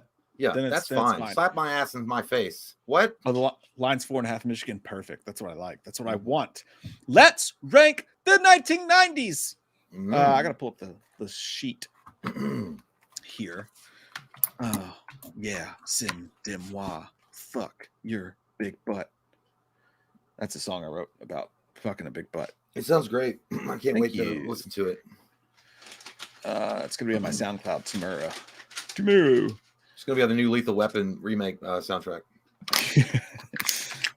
Jay's top 10 movies of 1990.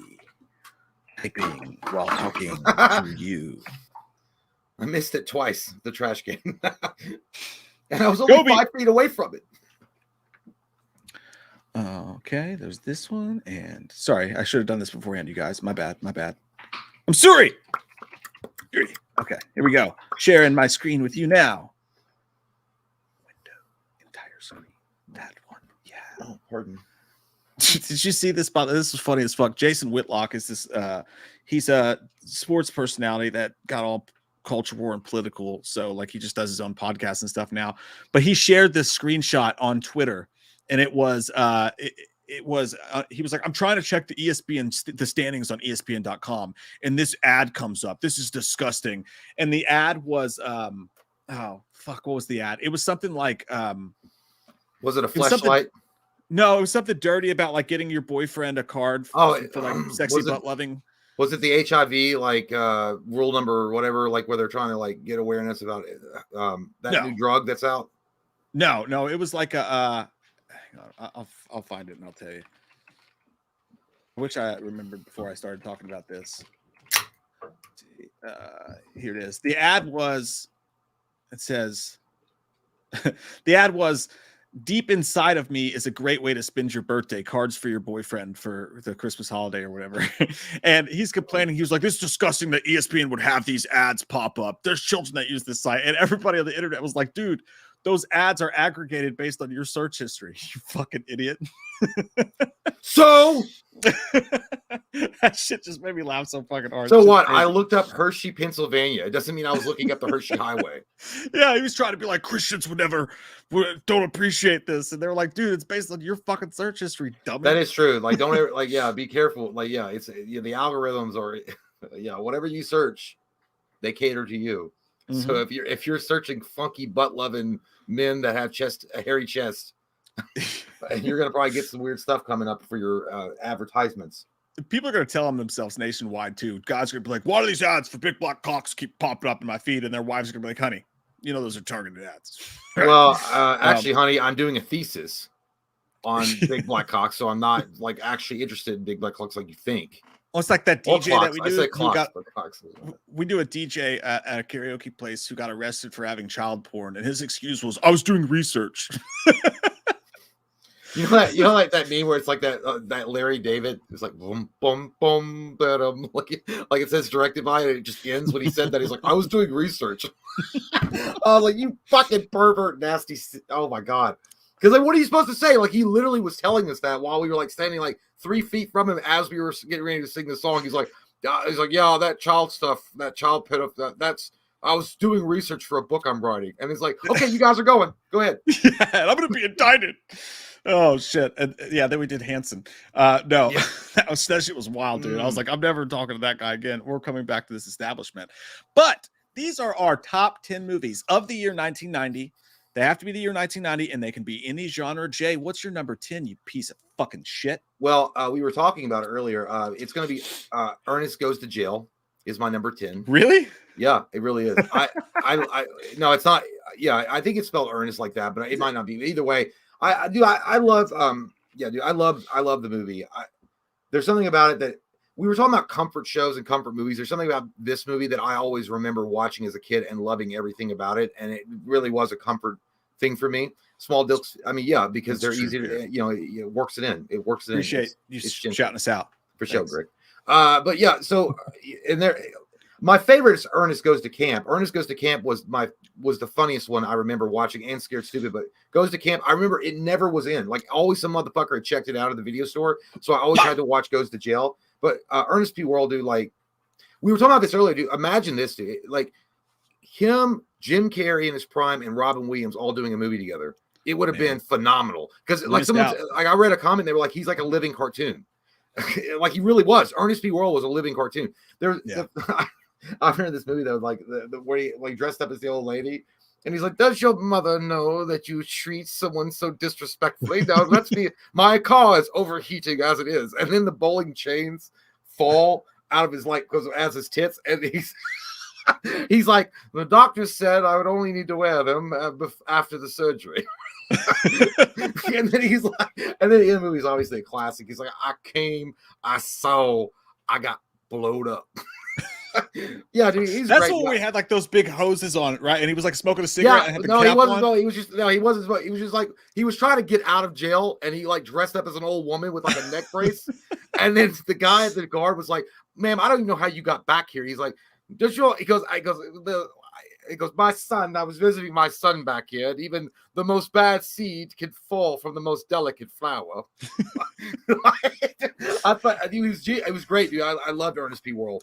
Ernest Goes to Jail was always fun, dude. Always fun movie. I always loved it a lot. I gotta go back and watch that. Julian Black said there's a guy on TikTok who cosplays Ernest. He's probably the guy that goes to Scarefest that we hung out with once. No, it's not that guy. I don't think it's that guy. That guy crushes though. I think he's that guy's good, but I think he's more of a local like celebrity than he is like big time. You can use TikTok in Kentucky, Jay. It's possible. No, it's not. Jeez. You know, we have to have Dixie cups. Hello. I remember that scene you're talking about specifically. I got to go back and watch that. Now I'm going to put that on my list for sure.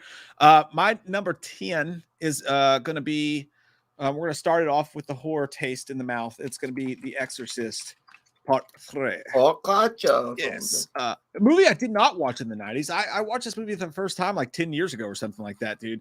And is it like the first Exorcist? No, it's a completely different movie. It's almost a different genre, really. It kind of feels like a detective film more than anything, more like a drama. But you got that maybe the greatest jump scare of all time, obviously, with the lady with the big shears in the hospital. But I love the detective story. I love how all that played out. It had the vibe of The Exorcist. It had that dark, like that just felt like something was wrong inside of the entire movie. That no movies, and maybe the first half of David Gordon Green's Exorcist, the vibe was almost there for the first half, and then it nosedived into an ocean of fire and piss. But it had that. Yeah, and then you have that the LA River. You had that fucking Oscar-worthy performance by Brad Dourif at the end that really just set it off. I love that movie. It's a movie that you sit in for, you watch on a rainy day, you get your butt comfortable, and you get your Cheetos out because you really gotta commit. You get your ass out there and you find that goddamn dog. You gotta commit to that movie, but it's such a rewarding experience when you do. Yeah, I agree. I love The Exorcist 3, and actually it goes into my number 9. That's what I picked. Is The Exorcist 3. Yeah, it was such a great movie from that fucking bloodstained turd that was Exorcist 2. That everybody like what a waste of time. Like you just gave us like the Cliff Notes version of what happened in Exorcist 1. It's like, okay, yeah, great. We're gonna be in a hospital and have flashbacks, and Exorcist 2 is fucking terrible, boring as shit. And then The Exorcist 3 comes out, and it actually does something pretty well for a third film in a franchise. It creates its own unique story that you didn't think it was like you thought it was just gonna be Reagan, it was gonna be like the rehash shit. No, it's great. Great actors, great tone, great setting. And to be fair, I didn't remember this movie at all. I think I'd watched it. It might have been like on TNT Monster Vision when I was a kid, and I just like watched it and didn't really remember it or whatever. But it wasn't until Mike and I did the Exorcist Man versus Movie that when we watched it, it was such a breath of fresh air after watching Exorcist 1, which was great. Then getting through 2, it's like, like getting through Exorcist 2 is like, I don't know, getting a hemorrhoid removed or something. It was very uncomfortable and painful, and it was like shit. And then the third one was so good. And Brad Dourif is legendary in that. He's so well done, and he's well casted. Yeah, I agree. Exorcist 3, it's the second best in the franchise. I mean, that's it. The crowd's cracking me up on this. For one, I got the quote wrong. It's "You get your ass out there and you find that fucking dog" is the actual quote, but it's someone said, see, I don't know if this is about the choices or what, but the horror universe is like that wasn't predicted a mile away. Come on. And there's only so many movies in 1990, dude. Ernest Goes to Jail. Yeah, some considered it a horror. I mean, he does go to the electric chair. He goes, "I am Ernest, Electro Man." Now watch it, Lyle. I'll zap you. But they said that Ernest Goes to an Exorcism. Resident Dr. Evil said Ernest Goes to an Exorcism would have been a great movie. I don't know if he'd ever. I don't know if he'd ever done. I mean, Ernest did like Ernest Goes to School, Ernest Goes to the Army, Ernest. I mean, I don't know. I mean, maybe he'd have fucked with it. I don't know. But he always, you know what? To be fair, Ernest P. Worrell was such a good guy though, because he died of lung cancer, unfortunately. But he was such a good guy that he knew that children watched that character, that he refused, like he wouldn't smoke in public so that no kid would see him smoke. Yeah, because he didn't want to ruin that image of them having like a pure-hearted Ernest. Yeah, he's one of those dudes that really just did seem like a genuine all-around kind of guy. Well, yeah, and I mean, he's from Kentucky, which, I mean, we don't have very many good celebrities from Kentucky, so. That's true. George Clooney is totally going to be on the Epstein list. Johnny Depp. So, I'm kidding. Yeah, Johnny Depp was, he started. John Carpenter, technically. Was in Kentucky he went to school here. Yeah, Chris Collinsworth. Diane Sawyer. Steve, the guy from Steve Zane. Still in Kentucky right now. So Gun Media's in Kentucky. It's not all bad. My number 9 is going to be a little thing I like to call Mark for Death. I wanted to put it up there so much, but I didn't. Yeah. Dude, 1990 was a great fucking year for Steven Seagal, my friends. And the thing about Mark for Death that made it such a special Steven Seagal movie, it's one of his very fucking few movies in his whole filmography where he actually had a formidable bad guy to go up against. William Forsythe and Above the Law, definitely. But like, some of the biggest problems with the other movies were they had the lack of a scary bad guy because Steven Seagal never wanted to be perceived as an underdog, unlike what Jean-Claude Van Damme and Sylvester Stallone were so good at. Seagal wouldn't even like to be touched in his movies, right? He didn't like to be hit or anything. But in Mark for Death, those bad guys were scary as shit. They had the voodoo shit that they were doing, the Jamaican drug lords or whatever they were fucking freaky as shit. And it's one of the most badass just Steven Seagal movies of his entire filmography. It's a kick-ass film. Maybe the darkest movie in his filmography, too, if you don't include the later pieces of shit that he's done. Mark for Death is like it's probably my top 3 favorite Seagal movies of all time. It's up there. Like Under Siege, Mark for Death, and maybe maybe Above the Law. Or what's the time travel? Not the time, but when he gets like in a coma. Is that Above the Law? Or is it Hard to Kill? Hard to Kill. Okay, so it's Hard to Kill. So it's those 3 movies that are my favorite. But I was like, Steven Seagal in a time travel movie would be a fucking trip. No, he's like, I don't have a dime, so I don't even know why I need a time travel. But no, I just walk through time. Mark for Death was the closest that he got until that shitty samurai movie that he did when he was hunting like zombies or vampires or whatever, that to a horror movie back in his heyday. Because there was a lot of like supernatural, weird, like Seven vibes going through Mark for Death. You know what it was, and I don't know why, but every time I was waiting for a predator to drop into the middle of the fucking thing and like go after him. A predator, like the setting reminded me of like Predator 2, like the lighting and like I don't know what it was. It just reminded me of like Predator 2. Predator 2 is a 90s movie too. I know. 1990. Great, good time. My number 8 is going to be Tremors. Tremors. Yes. Kevin Bacon. No, Kevin Baconator. Fuck you. Listen, dude. Like it's so. We all know the urban. Well, not even an urban legend. We all know the story behind this movie. This was like the last straw for Kevin Bacon. He was like, "I'm making a movie about fucking worms in the desert. My fucking career's over. Goddamn Italians." He was done. Like he had no idea. Don't cry in front of the Mexicans. Don't do it now. He had no idea this movie was going to be like kind of like some regeneration juice for his career because it was a hit. And he was thinking when he made this movie like it was going to be a dog shit ass movie, and it was just a movie he was trying to make to pay the bills. But dude, what a great movie! It's so simple. It's such a creature feature film, and it's always strange to me that they put it in horror. Of course, I know why they put it in horror. I mean, there's some graphic violence and there's some blood in it and stuff like that. And worms. Yeah, but at the same time, dude, I love every goddamn character in this movie. It's so fun. It's more action. Oh, I guess it would be action horror than anything else. But yeah, dude, and Kevin Bacon and the guy that played Earl, they had great chemistry. It was so it reminded me of Mike. like doing the. It's like, man, we're just trying to get out of this town, man. One more job. You just got to do one more job, man, and then we're gonna hit the road. We're gonna live like kings. I don't know, man. Like it's so relatable. Like he just down on his luck. They're both just not even down on their luck. They're just like, I need to start over. I need to get out of here. I want to get out of this small, confided, small town, and I get stopped by these fucking worms that live out in the desert. It's a great movie, dude. Great movie. Yeah, dude. Fucking love it. Yeah, him and Fred Ward, dude, they did have great chemistry together. It's like it was like Men at Work or Ready to Rumble. They kind of did the same thing. Remember there was shit, the guys who cleaned up the shit. They're just handyman going around town, and that it mixed with a horror movie, mixed with all that shit. I love that movie. I would have also loved to have seen what would have happened with a TV show if that had gone through, because I think that would have been something amazing.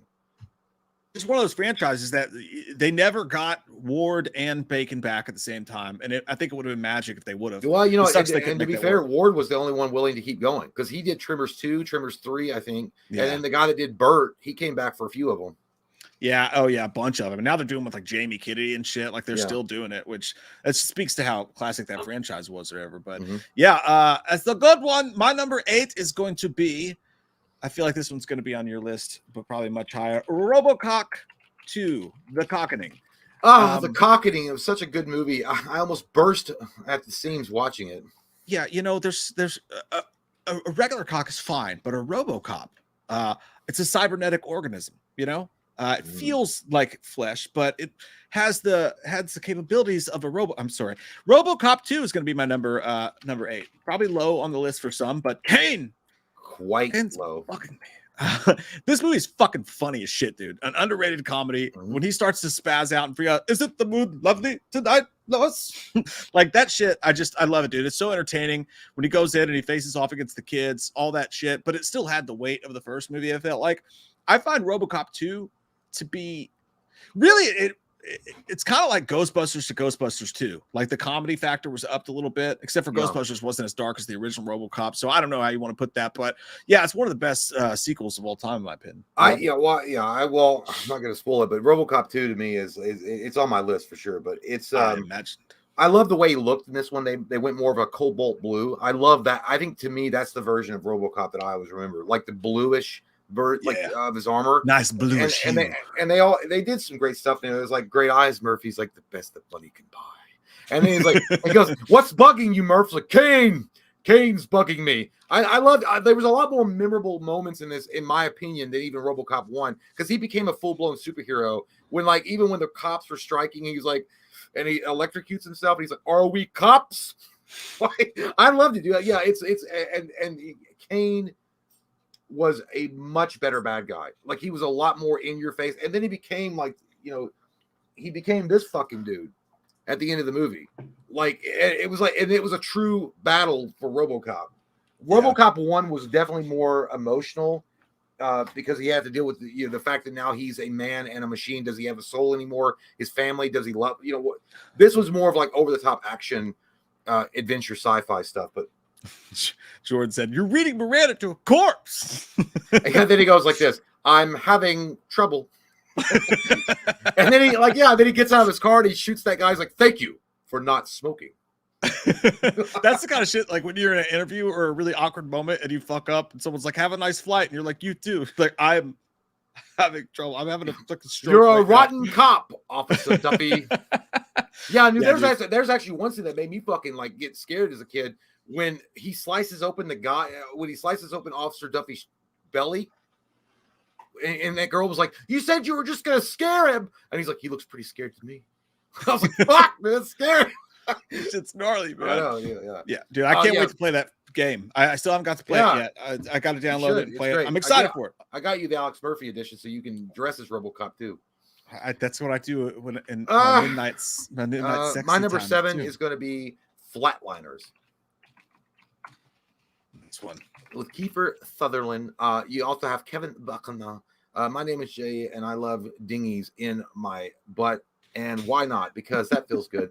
But anyway, it's Flatliners with Kevin Bacon, Kiefer Sutherland, Oliver Platt, and Julia Roberts. It was a cool movie when it came out, and it was a scary movie. It was also like a cool psychological thriller. It was more of a psychological thriller.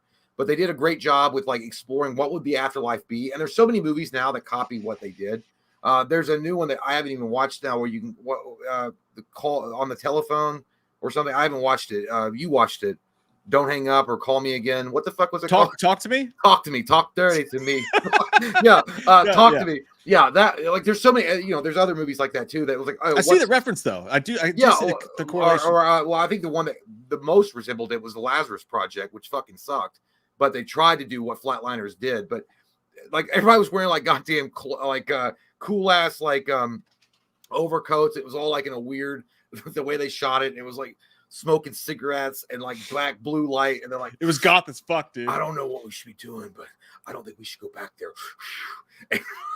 But yeah, it was cool, man. And then I don't know what the message was at the end. Like, there is a God, but there's not a God. But or you need to fix your mistakes while you're alive so that you have peace when you die. Because remember, there's a scene where Kevin Bacon bullied that black girl like mercilessly.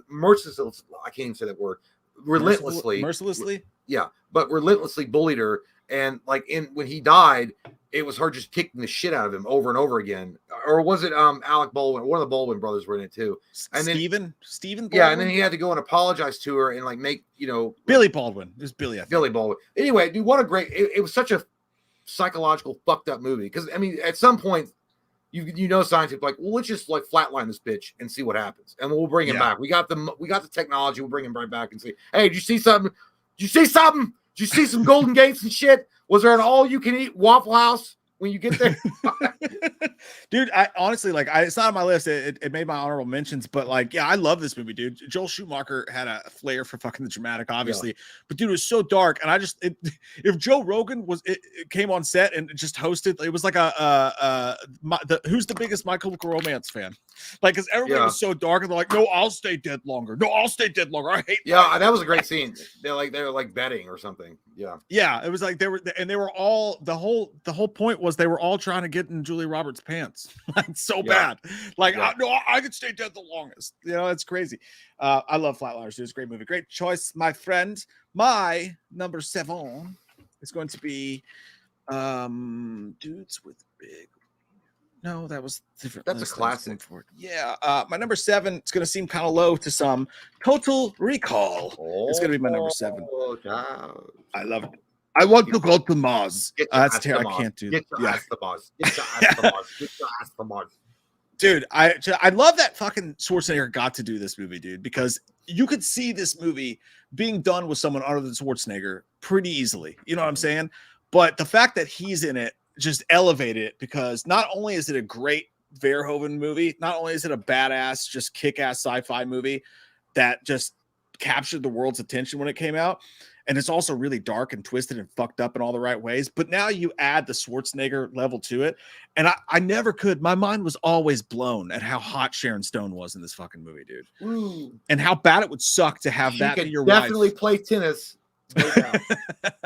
But it's not a when he's dressed as the woman. I can't remember the line. He's dressed as the woman. He's no. He goes, 2 weeks. 2 weeks. It's like when you're in public and you start to have an anxiety attack. That's exactly what it feels like. Or like that THC wax hit you at the wrong moment. 2 weeks. But dude, I'll never forget that imagery of his. It's such a cool idea too. The fact that they can just go and like change your life and implant this idea in you. They try to do it again with other movies, but I was always fixated on the fact that, damn, that's crazy that it was like a beta version of The Matrix. Like they could just erase your whole fucking life and you live that life, but you're not living a real life. It's like you're like in a dream that you can't wake up from. Or sort of in a way, it's almost like the Truman Show too, because like they set up this whole life for him to live, and they gave him this life, and she's been a spy the entire time. Like I think that's every man's worst fears, that you're gonna come home one day and your wife's gonna try to kill you. Or I thought it was like when it's like, hey, when I wake up, it's like I'm sober now. I've married you. What? It's like, consider this a divorce. That's fucking awesome. Well, yeah, and the special effects on it were fucking incredible. Like when they're suffocating on Mars, and like you got to see a girl with 3 tits. Yeah. I'll never forget that. That got burned into my brain as a young kid. Yeah, yeah. Because and when you feel the crunch, you're there. Yeah, there, dude. It's a great fucking movie. It's such a great blend of sci-fi and action, and it's a strange movie to see back in that day. Well, not really, but kind of, because it was more of a like a heady type movie to see Arnold in that. Like, of course, he'd been a sci-fi action Predator preceded this, but not like this was like. And again, I stand by it. This was like a beta version of like what the Matrix became, like fucking with your brain and implementing dreams and living a life that's not yours, and then waking up from it and realizing that something was trying to control you the entire time. Yeah, and shout out Stacy, by the way. Mallrats with the third nipple as well. Those are two major third nipple scenes. But yeah, dude, see, I think a lot of us at our age group saw that 3-titted woman as a youngster, and we're like, oh, there's 3 of them. I remember that cab driver, baby, you make me wish I had 3 arms. You motorboat son of a because I got 7 kids to feed. And he's like, I thought you had 10. Call me Kit Kat. What's your number 6, slut? My number 6 is going to be a Sam Raimi classic that a lot of people don't talk about. Darkman. Liam Neeson. I knew it before you said it. Ha! Yeah, dude, listen, it came out in 1990. In my opinion, you look at something like the 89 Batman movie with Michael Keaton and Tim Burton. Up to that point, like you had never seen anything like it, right? And then Darkman comes out, maybe because of the inspiration behind Tim Burton's Batman. It really was another Batman movie, but just slightly more psychotic. Because Darkman is like, he is a superhero, but he's got his powers in a different way. Like he can't feel any pain, and he's got this adrenaline rush that gives him superhuman strength. He's also struggling with what he looks like and this rage that, like, it's such a great concept. The movie is so good. The fact that Liam Neeson is like this well-to-do scientist that's like working on skin to help burn victims, the organic skin, and then these fucking assholes come in and steal his technology, burn his ass up, and then he comes back like after being in the hospital, wrapped up in all the to take revenge. It's such a simple plot. It's a revenge thriller movie. But it's got the elements of something like Batman, the 89 Batman throughout the entire movie.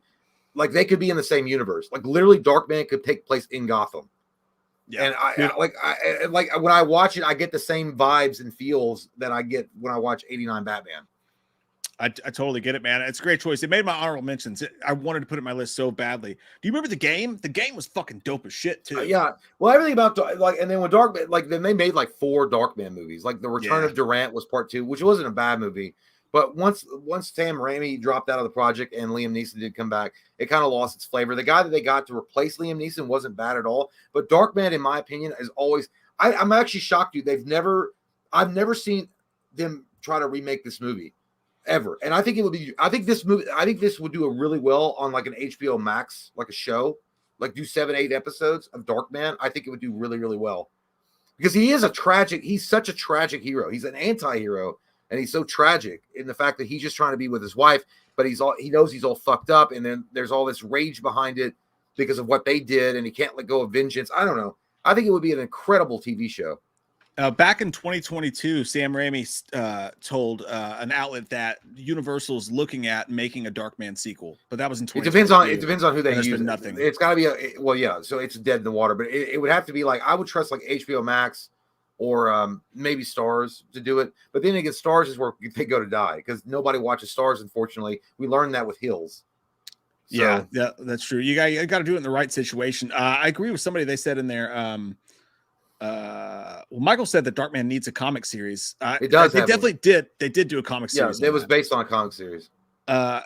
And somebody else said that it would kill today. Sorry, I missed your name in there, but I agree. I think Darkman would do well. Amazing. You know what's today. strange is, don't you think in some ways? I know he's not the same, but like you know how like the Hulk, like loses control and like this unfettered rage, and he can't control it, and he gets these incredible superhuman strength, but he loses his humanity when he's in this rage. That's kind of how Darkman is when it lights up. You know, like a fucking bong. Light it up. I want you to light it up. Yeah, and then if Fall Out Boy plays somewhere, he can't really see other than he just sees red and he goes off. Dude, again, he's such a cool, tragic character. Like, I can't believe that they've never, because in my opinion, and I know this is controversial, be like, what the fuck, Jay? Seriously, I thought you didn't smoke weed, but listen, I think Darkman fits on the same level as The Crow, as far as these tortured existence people. I'm with you. I mean, I like, and I feel like if you shot a film or a movie or a show like or a show like that in the same way, you could do a great justice to it. Do you think it would work if they brought back Liam Neeson and did an Old Man Darkman? No, I don't. Well, I don't. I mean, maybe, but I don't know how it would have. I mean, because they probably didn't plan on any sequels. Not really. I mean, they left the open ended. Obvious. Liam Neeson's too old to do it now. But what if they brought Liam Neeson back as what if they brought him back as Durant? That would be pretty dope. I'd be into that. I think that it's one of those movies that it's been too long and it wasn't big enough at the time. I don't think you could do a sequel to it now. I think it's you'd have to remake it. I would argue Darkman needs a full remake, but I think they should do it. I do want to just throw out a shout out to that video game, dude, because I used to play the shit out of that. I think I remember it. Super Nintendo or regular NES. It was old Super Nintendo. Yeah, but you would have to like spy on people and like take pictures of them and shit, and it would be like, that shit was cool. It might have been Nintendo, but I will say also, like if they remake the movie, don't make Darkman like. And I'm sorry, I know people are like, well, he's your number 6 on your list. You can't remember the doctor's name. I know I'm fucking that up, but I think the guy's great, but don't cast the guy that plays Jack Reacher as Darkman. He's a great actor, but he's too big. Like that dude's he's too big of a fucking dude. I agree with that. I think it should be a kind of everyman type character. I think Adrian Brody would play a great Darkman. Oh, dude, he would fucking rip as that. That would be fucking awesome. I would love it. My number 6 is going to be a movie that I'm sure is probably on your list, but you don't have to spoil it. I'm going Lionheart at number 6, my good man. Oh, Jean-Claude Van Damme classic. It was really the one of the first movies. It would have been higher. Like it really would have been higher because it's a fucking great movie. Like it's like a 9 or a 10 on the scale. Jean-Claude Van Damme. The only problem at all with this movie is that they redid it with Bloodsport. They basically did the same thing with Kickboxer, and I'd say that Bloodsport and Kickboxer are arguably better movies. But Lionheart, fucking dude, it's so good. And if you love Bloodsport or you love Kickboxer and you haven't given Lionheart a chance, I'm telling you, it's got all the same shit. It's got all the fixins. It's got the same story. It's this dude who goes through hell and ends up in fighting competitions. And it's fucking awesome. And once again, Jean-Claude was so good at this, dude. I was talking about Steven Seagal earlier and how he just didn't have good enough bad guys. Jean-Claude had Tong Po. Jean-Claude had what's the dude's name in Bloodsport? Fuck, I can't remember his name. Shidoshi. Goddamn classic. Somebody help me out here. I'm embarrassed that I can't remember the guy's name right now. The bad guy in Bloodsport. Chung Lee. Chung Lee, and then in this one you've got this big, huge, fucking scary ass dude, and the story was heartfelt, and it's an underdog story. It's got amazing fight scenes. It's got like a Grand Theft Auto kind of rise from the bottom to the top storyline, where he's fighting in bigger and bigger fights, and he's fighting in car garages surrounded by limos and shit, and he's fighting in pools and like drowning each other in the water and shit like that. Bolo Young's the name of the actor. Bolo, he's great. Yeah, great guy. Fucking all-time great. Amazing guy. Yeah, dude. But Lionheart had it all, man. It even had some sexist Thomas Jean-Claude. Well, and I will say about Lionheart, I think Lionheart is a unique ass movie because Lionheart showed the versatility of Jean-Claude's acting. He could play a dramatic character in a way that he never played it before. Because if you look at Bloodsport is all-time greatest Jean-Claude Van Damme movie of all time. I mean, that's just it, okay? Okay, you are saying, shut the fuck up. We don't need to talk about it. But what Lionheart did was Lionheart gave Jean-Claude a great opportunity to showcase the versatility that he had as an actor. And I really didn't. I think the most versatile that I've ever seen Jean-Claude ever act in any movie at his height was Double Impact. I think, dude, Chad and Alex, as far as that movie goes, they're so completely different. That just shows you how great of an actor that Jean-Claude is. But in Lionheart, playing like a Rocky type character that is just there for his family, and he's not really there to fuck anybody over or cheat anybody, and he doesn't really know what's going on. He's like from the desert as a legionnaire in the city, and he's like just really trusting people. Yeah. And he's like, he's just trying to take care of his niece because his brother fucking got burned up and shit. Yeah. It's great, man. And like it was one of the I never thought a Jean-Claude movie would make me cry. That fucking movie made me cry at the very end. When they let him go and he runs up the hill. It's like, God fucking damn it, you splits fucking ballerina motherfucker. You've done it. Beautiful, hopeful ending. And then the end. Fuck, I can't believe what you've done here. Dude, that one scene. Oh my! I literally just got fucking chill bumps thinking about it. That one scene where he's like, "I'm sorry, Lionheart. I bet against you." He's like, "Dude, wrong bet." No, that part. He's like, "Wrong bet." Yeah, wrong bet. He's like, "Wrong bet," and he gets up off the mat. I was like, "Fuck, dude!" Like, it's so good. I want to watch it right now. If you're a fucking Jean-Claude fan, and I feel like there's a lot that have not seen Lionheart, you gotta see this shit, man. Yeah, you know what's funny is the guy that he fought at the end of that movie. Oh no, I don't know if it's the guy that he fought. I think it is. The guy with the big fucking mutton chops, like that looks like Wolverine. Yeah, he looks like I think Andre that's Giant. I think that's the guy that plays Tong Po in Kickboxer.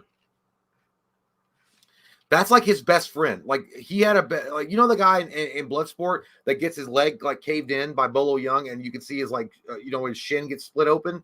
That's Tong Po.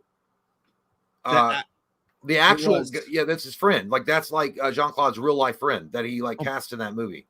Damn, Brian Thompson's in that movie too. I didn't know that. Yeah, so I don't know if the guy that plays the villain at the end of the movie with the big mutton chops, I don't know if that's the same guy. I think it is. That he played Tong Po in Kickboxer. I'm looking at it right now. I'm trying to see if it's the which is it's kind of crazy because he's not Asian at all. Like he's fucking Italian. Yeah, Michael Creasy. Yeah. So Michael Creasy played Tong Po in Kickboxer. Yeah, he did. No, 100%. He was Mustafa in Lionheart. So, and he was also the guy in Bloodsport that when Tong Po's fighting him and he cracks his shin open and you can see the leg split open. Yeah, Michael Creasy, he was Mustafa in Lionheart, and in Kickboxer, he was Tong Po. Yeah, it's crazy because it doesn't seem like it's the same guy at all. Well, that just shows you Jean-Claude was such a good guy. Like that was his friend. Like that was his best friend, and he was casting him in these movies. Yeah, it's cool of him. I see you guys in the chat saying definitely not him. It's him though. It's him. He had prosthetics on his face, like Gary just said. Go look it up, huh? I win. Damn, Jay. Throw your dick on the table and say I win. Your work. Why do you win? Because I said I win. I have to go pee. I'll be back. All right. Enjoy pee. I'll go down a couple more. Okay. Lionheart is my number 6, and god damn it, please watch it, you guys. I promise you will love it. It's gonna blow your fucking tits off. My number 5 is gonna be Kindergarten Cop. It was one of the names I saw you guys in the chat talk about as soon as this list was brought up, but Pontypool. Dude, I love this movie so fucking much, and it showcases all of Schwarzenegger's talents. I love in the beginning of the movie, he's literally dressed like Michael Biehn was, like Kyle Reese was in the original Terminator movie. He's like scruffy, he's got the glass, the big overcoat, show what a badass he is. And you get to see the dirty side of John Kimball. And then when he has to go and he has to pretend to be this kindergarten substitute teacher, you get to watch this fish out of water storyline of him doing this shit. And you get so many fucking classic Arnold quotes, who is your daddy and what does it do? But I love that. And I actually taught daycare when I was 15 years old because my mom worked at a daycare center and I worked there. But so this shit just cracks me up. But when he walks through, he's like, shut up! Like that one scene to all the kids. But it's also a heartfelt movie too.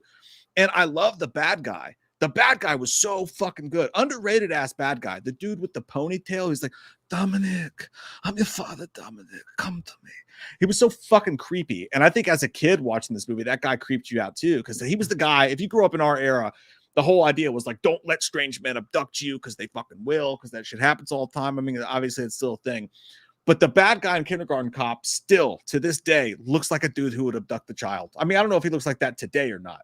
But he was such a good fucking bad guy, man. And D-Land, that was the one that all of us kids referenced when we were growing up when this movie's out. Boys have a penis, girls have a vagina. Fucking that joke killed in classrooms across America. I don't think people knew how big the reach for fucking Kindergarten Cop was, man. And his I forgot her name, but his lady friend, his co-cop, she was so good in the movie. The comedy was on point in this movie. The romance story actually worked in this movie. You felt for everybody in it. It showed Arnold's soft side. It showed his hard side too. So fucking awesome, dude. I love Kindergarten has a T in it. It has a T in it, Jordan. If you put a G in it, it gives you the squigglies. Watch. I'll put a G in it right fucking now. Boom. Garden.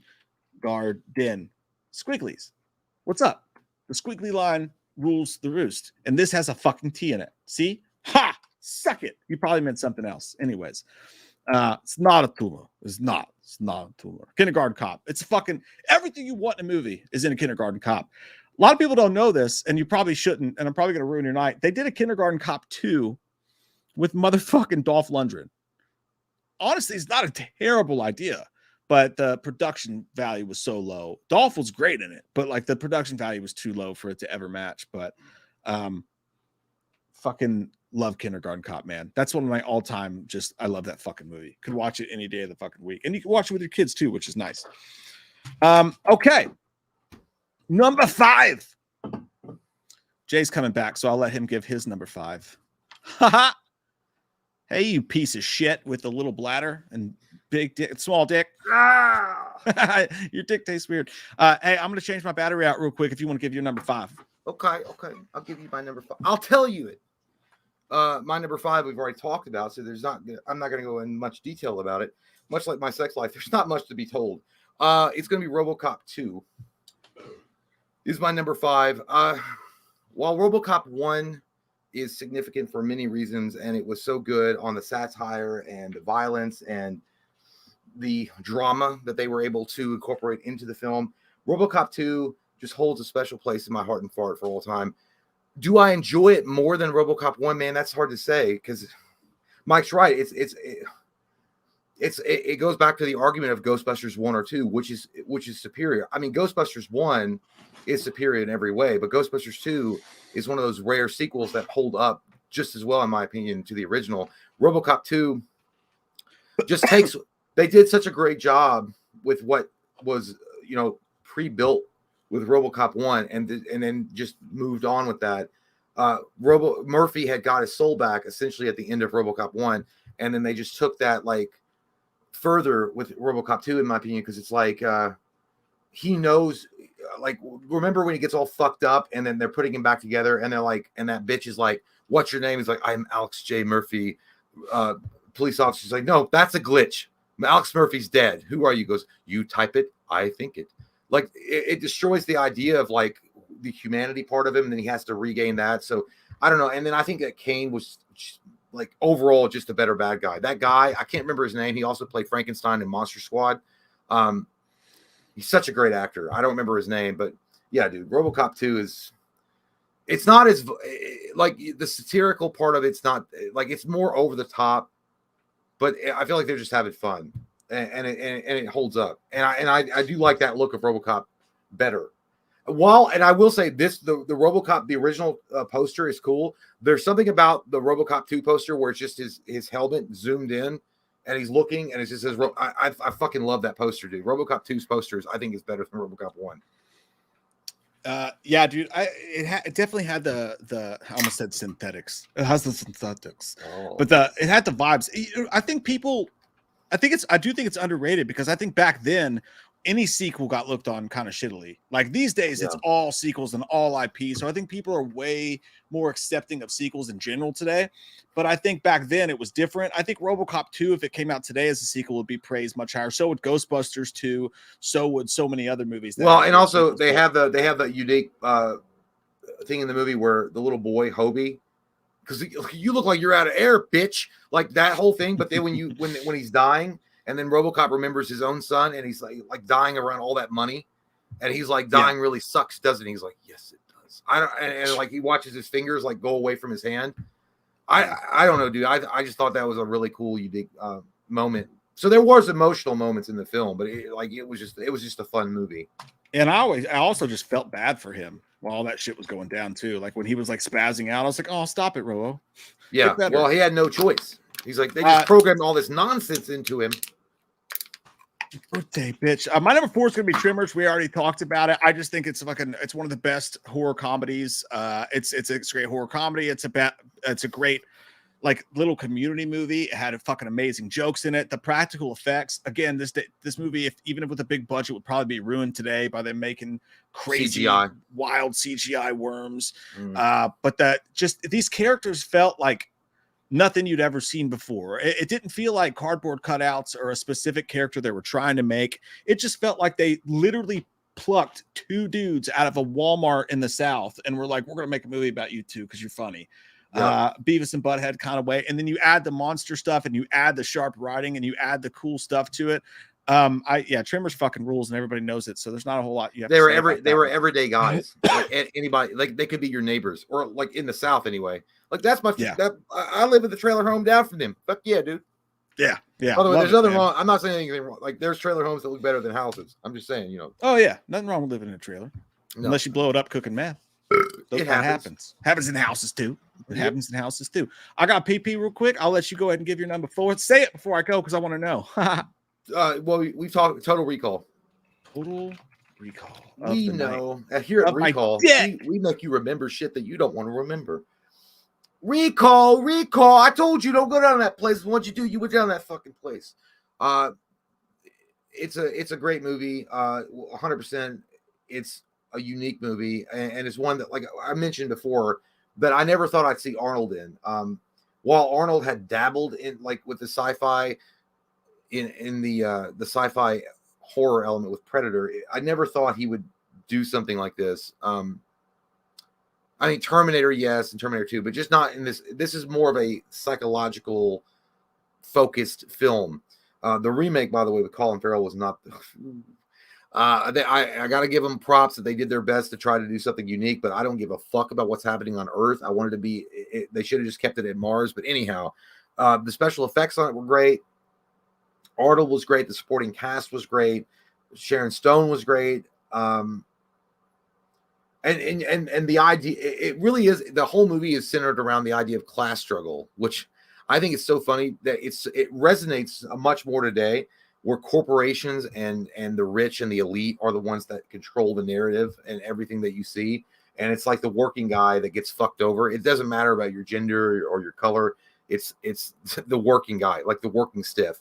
If you don't have power and you don't have money, you're a number. You're a throwaway thing. You're just another cog in the machine. And I feel like this movie explores that in a very, very good way, especially in the fact that Quaid, which was the original identity of Arnold in the movie, was an asshole. He was a corporation lackey, for lack of a better term. That's what he was doing. He was like interested in doing the bidding of the corporation no matter what, and who got fucked over. But then the new personality that they synthesized him with, that he went undercover with, was who he actually felt like he should be, the guy fighting for the rights of the Martians, or Martians meaning the humans that live on Mars, but also just like fuck the corporations. I don't know. It was a good movie, man. It was a really, there's a lot of layers to that movie. And I still think one of the coolest scenes in that movie is when he goes into the terminal to get to Mars, or when he gets to Mars. I can't remember when they do the body scan and he's the skeleton. That shit looks so fucking cool when he pulls out the guns and he starts shooting people, when it's like, the X-ray thing. It looks amazing. It's so cool looking. But yeah, it's definitely that one. And I would go to my number 3, but I can't because it won't be on the. I can't make the numbers happen. But yeah, dude. And there were so many good, like, dude, there's so many good movies from the 90s, like 1990 specifically, that year, that it's hard to, it was a struggle to pick 10 of them. But anyway, Total Recall.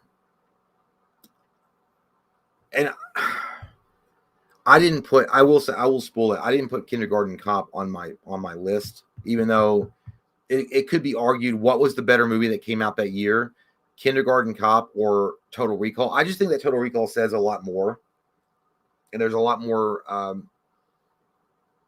meaning to that movie. While Kindergarten Cop was great, and it was really cool to see Arnold back in a comedic role, which he hadn't really done since Twins with Danny DeVito.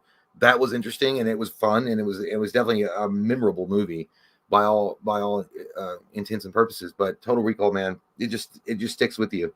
And and when he it starts choking and not getting air, when his eyeballs are popping out of his fucking skull, and he looks like when she won't stop sucking after you come.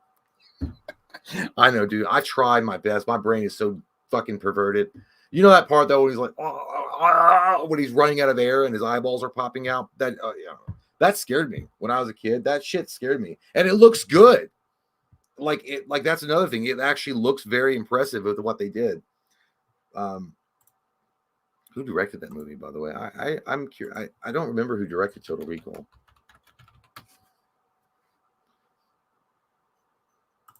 Who directed? Who tell me? Tell me IMDb. Oh yeah, Mike said Paul Verhoeven. Yeah, it was definitely a Paul Verhoeven film. Yeah, there was not much. I mean, I guess there was some satire in that because Paul Verhoeven was known for some of that, for doing that kind of stuff, satirical type of sci-fi, horror, thriller kinds of movies. But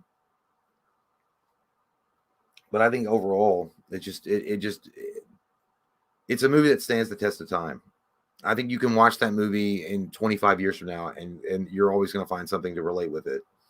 And I think it was the granddaddy of things like The Matrix or Dark City, which, by the way, Dark City, if you guys don't know, you got to watch that movie. You're talking about a real mind bender. I think Dark City is criminally underrated. Nobody talks about that movie at all. I don't hear anybody talking about Dark City, but Dark City was so good. And they for show took heavy inspiration from at least costume designs anyway from Hellraiser. The way that I can't remember the bald guys that was a movie I have no doubt the Wachowskis reference or at least use that as some type of baseline when they made The Matrix in Dark City. 100%. Because the fact that when you sleep they can change the setting around you, it was great. I think the bald guys are aliens in that movie. I'm talking about Dark City. Dark City's a kick-ass movie. I know it's criminally underrated. Nobody talks about it ever. Yeah, it's fucked up. Same guy that did The Crow, by the way. Okay, did you get to? Are you still on number 4? Yeah. Okay, my number 3 shall be. This is gonna seem high. It's gonna make me seem like I'm high, but it's gonna be Hard to Kill. Steven Seagal, Hard to Kill. I know, and this is why I said like these aren't the 10 best movies of 1990, but these are my favorite 10. And dude, Hard to Kill might be my favorite Steven Seagal movie of all time. It's so cool, dude, the way it fucking comes out because he's in bed with his wife and the bad guys come in and they shoot him up, and then he's thought to be dead, but then he survives and he grows this big fucking beard. Yeah. And then they have to escape the hospital and this badass fucking scene where they escape. And then him and Kelly LeBrock, I think her name is. Dude, and you got this weird science chick. Yeah. Yeah, dude. And they married and he fucked that up really bad. But that crazy scene where she's just this nurse and she's taking care of him. But to watch him go from, again, like he didn't show himself be weak enough. That was his biggest problem.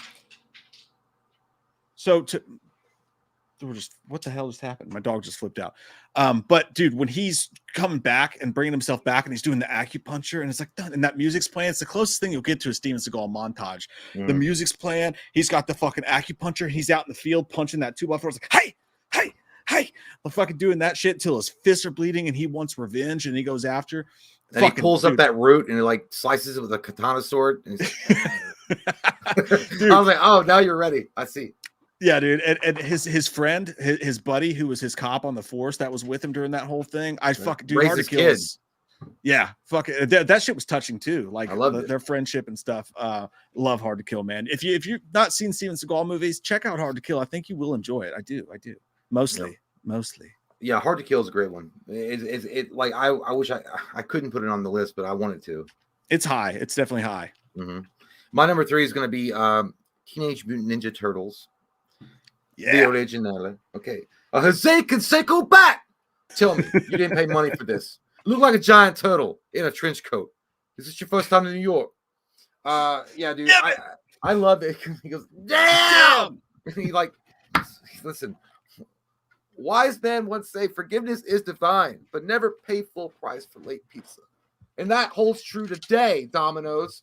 But I like, listen, seeing this movie in 1990, they look so cool, man. Raphael, Leonardo, Donatello, Michelangelo, the brothers, they all looked amazing. They did such great with the puppeteering. I think it was Stan Winston that worked on the suits. I could be wrong. It could be it was Jim Henson. It was Jim Henson. Stan Winston is awesome too, but Jim Henson worked on those suits. They look incredible. And by like TMNT the original is so close to what the original comic book was. I mean, they flirted with that line as much as they could without going completely dark with it. But it's so cool. Casey Jones is great. April O'Neil was great. All of them were great. And that movie, man, just I remember watching the cartoon when you were a kid, and then you get that in 1990. You get that movie, that full that I remember the live action, like the poster, and you just see their heads popping up in the sewer. And it was so cool to see that movie poster because it was like coming in summer of 90. I was like, oh my God, it's going to be sexy. It's going to be off the hooks. And it was. Shredder was great. Oroku Saki. Death comes for you, Oroku Saki. He was like, no, for when you die die without honor. And then Casey, I love the line of Casey Jones. It was like Donatello was like, you're a claustrophobic. He's like, hey, you want your mouth punched in? Because I never even looked at another guy before. Oh yeah, dude, it was so cool. Like it was just a fun movie, man. It was a really fun movie, and it had like a really cool I don't know what they're called when it's like a samurai that's lost their master. What do they call Ronin? It had a Ronin type story with it, with Splinter and Splinter. Splinter. Yeah, dude. I mean, what more can you say? Like a movie that came out in 1990 looks, plays, and is overall written better than something that comes out in like 2016 or whenever the remake came out. By fucking tons. And it's insane. Like you think like, oh yeah, this came out in 1990, so in 2016 or whatever it came out, we're gonna be able to do no, they just CGI'd the fuck out of things. I'm not saying the movie was terrible, but it's like, yeah, it looks more like a video game than in 1990. In 1990, it was like you could buy into that world. You could actually get into that world, and now I'm like, oh, I'm playing a video game. 100% right, dude. And Tomo's right too, dude. It had this filter on it that made it feel gritty. Like it felt like a film. Yeah, it felt like something that could have been like the original comic book was dark as shit. Like I think in the first 3 or 4 issues of the original Turtles comic, they kill Shredder. They like decapitate him. Yeah, like they fucking in the comics they kill.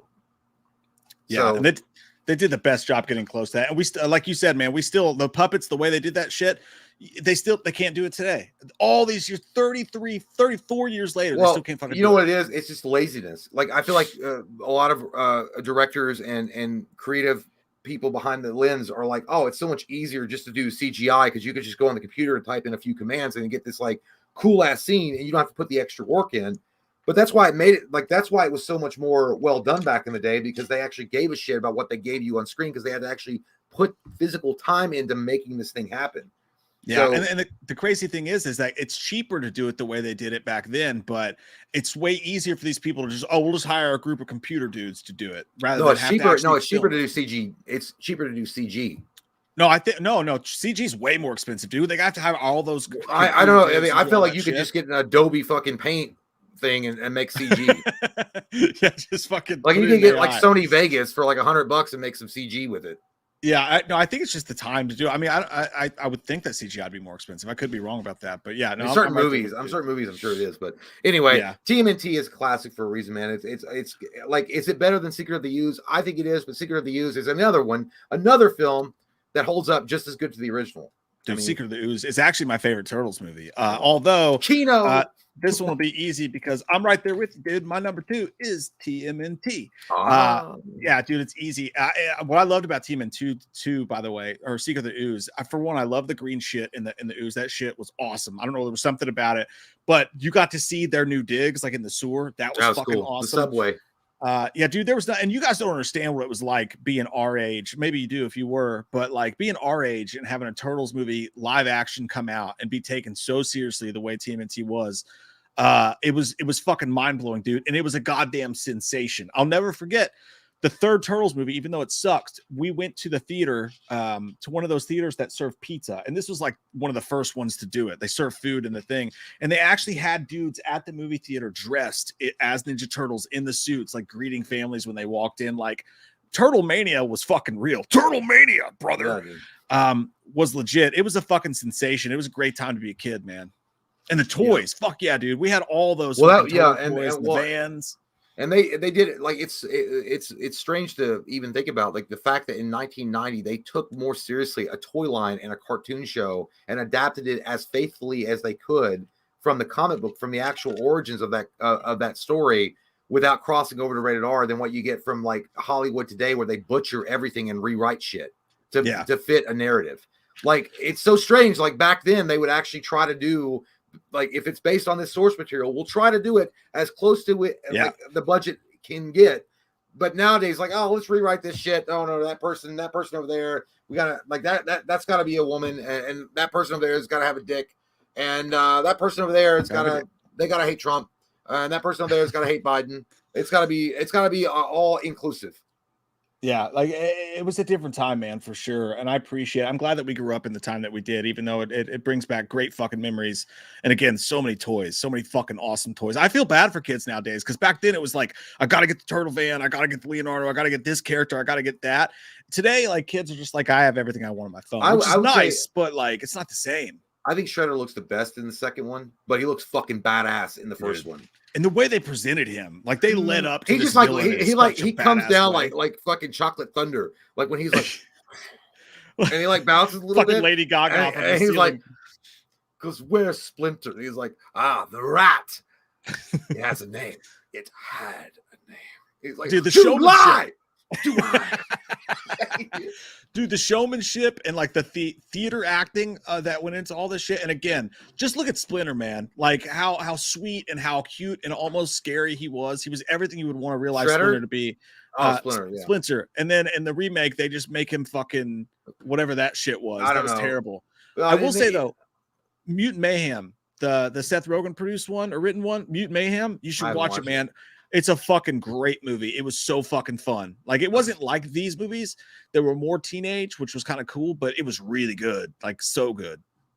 Yeah, well, all I gotta say is that now I will finish what I began with your ear. I always thought that was so weird. Like the fact that he just threw away all training to go after a rat. Like he like spear charges him, and then the Splinter just pulls out the fucking Michelangelo and he goes, Wah! I don't know. Anyway, my number two is going to be I think one of the best buddy cop movies of all time, Tango and Cash. What the fuck? Wait, what? Did you not know it came out in 1990? So no, dude. I gotta double check you son of a bitch. No, it was listed as a, like, I had to look up, like, it was movies that it's like, 89, bro. No, it was released in 90. It says IMDb says 89. It's a lie. It's a lie. I don't know what it's a lie. Tango and Cash release date. December 22nd, 1989. That's what it said, 1990. I'm sorry, Oroku Saki. Either way, it doesn't matter. We'll throw it in there fucking anyway. Well, it's so goddamn close, okay? So you got October, November, December. It's 3 months, all right? Give me a break. No, it came out in December of 1989. It came out in December? Of 1989. Okay, yeah. Well, okay, but the home video release was probably in March of 1990. Yeah, whole video. Yeah, definitely 1990. Well, you know what? Fuck IMDb and fuck the goddamn internet, because I looked up highest grossing movies of 1990 and it had Tango and fucking Cash on it. It must have had the home video one. No, I don't know. Or no, that would make sense actually, because if it was released on the 22nd of December in 89, most of its gross mostly would have came from 1990. You know, so that's where you got your lines. I don't want to play the game anymore. Fuck you. I'm throwing my controller down. I don't anyway. I quit. Talk about Tango and Cash. No, I don't want to anymore because it came out in 89. It's not fucking fair. Everybody's going like, Rambo I have to pick another one now. I have to pick another one. So you go ahead and pick your number two. I have to pick another one. All right, I'll give you guys my number one. Why Jay thinks of something other than Tango and Cash, which is bullshit. Great. Hey, dude, if Tango and Cash is in there, 2's a great spot. Like, it's great. It's a great idea. I'm with you. My number one though, Oroku Saki, it's going to be, Arachnophobia is going to be my number one film of the year 1990. A film that this movie has it all, man. And it was crazy. It's crazy to think that I would put this above Teenage Mutant Ninja Turtles and Tremors and all this shit. But dude, I'm telling you, when you go back and you watch Arachnophobia today, Jeff Daniels, John Goodman, this movie had it all. I think it was an Amblin film, by the way, but it feels like a Steven Spielberg directed fucking horror classic. It has it all. It's funny as fuck. It's one of the scariest movies of all time. If you have any fear of spiders, the way they did it from the cereal boxes to the shower to that old dude who had a Black Widow in his fucking shoe or so he thought. Fucking this movie, it had the effects, the fucking fun. It had the action sequences. It was a movie's movie. A tentpole fucking has it all. When you think of a complete film that also has crazy horror leanings. Arachnophobia is one of my favorite movies of all fucking time. So yeah, it's my number one. All right, well, fuck it. I'm gonna put it on there. I don't give a shit. All right, I don't like. I want to return this fucking game to the Xbox store. I think I'm not getting any enjoyment out of this. I'm gonna put Night of the Living Dead, the Tom Savini Night of the Living Dead, and we said earlier it scared the shit out of me as a kid. I forgot it came out in 1990. I had to look. Obviously, I don't trust the internet. Who would have thought the internet tells you lies? What a fucking goddamn chapter in my life that I've learned this. I use IMDb to search, dude, because you can search it by year, and then you don't have any issues. So it's gonna be Night of the Living Dead. I think Tom Savini did such a great job reimagining the Romero version of Night of the Living Dead, updating it and making it cool, extending it when he needed to extend it, but for the most part, being overall respectful to the material. Jay, I fucked up too. What happened? I fucked up too. I saw the chat. I somehow completely fucking missed it. Goodfellas was made in 1990. That's my number one, bitch. Well, Jay, that's my number one. No, you can't. You get to live with the king of the spiders, whore. No. 1990 called, and they get to give. Yo, you don't get any fucking. No, I'm doing it. Shut up. You keep on spelling arachnophobia. 1A super. Hey, dude, awesome. I haven't even got to my number one yet. It was Goodfellas. You ruined my fucking reveal. I'm sorry. All right, I fucked up. I'm human. I'm standing here. All right, I'm standing here. Well, I mean, to no surprise, my number one was Goodfellas. Yeah. Obviously, one of the choice. Is it the greatest mafia movie of all time? I mean, I don't know. I'm going to let the scholars decide that with fortune cookies. Way smarter than me. Is it better than fucking Godfather Part 2? Is it better than Scarface? I don't know, Joe. I just know that Goodfellas is the one movie that I remember watching as a youngster and saying, that's badass. I want to get into a life of crime and get with some mafia guys. And I'm not Italian, so I'm fucked. But either way, Goodfellas in of itself, Ray Liotta, Robert De Niro, Joe Pesci. Is it the best performance that those guys have ever had in a mafia movie? Absolutely. I will 100% say that, even though Joe Pesci and Robert De Niro was amazing in Casino, and for the most part, De Niro's participation in Godfather Part 2, even though it was not really, I mean, it's whatever. Goodfellas, I mean, dude, what can you say about it? Like, it's literally a national treasure. It's a national treasure of a movie. It's like, there's no way that no one's ever seen the movie. There's no way. Like, yeah, it's like when they assign you shit to read in high school, it was like, you got to read Hemingway and you got to read like fucking Herman Melville. You also got to watch Goodfellas, because if you don't, you're a piece of shit and you're going to fail this class. So it's like it's a mandatory thing that you must watch to get through life. But the narrative of it, the way it's shot, the story, everything about it, the music. Well, he walked up to me and he asked me if I wanted to dance. I mean, everything about it, dude. Like, it was so good. Joe Pesci was so dangerous in the movie. Like, literally, like, he actually scared you. Not as scary as he was in Casino, but he was up there. De Niro was actually really scary in this in a lot of ways. And there's no, you can't deny that Liotta, like, you could tell why people, when they were making The Sopranos, wanted him to play Tony Soprano. You can see why. The paranoia, the crazy parts that he get. Obviously, I don't want anybody other than James Gandolfini. I'm just saying I could see why they wanted Ray Liotta back in the day. I mean, it's a 10. It's a movie that will be legendary forever. It's a legendary movie.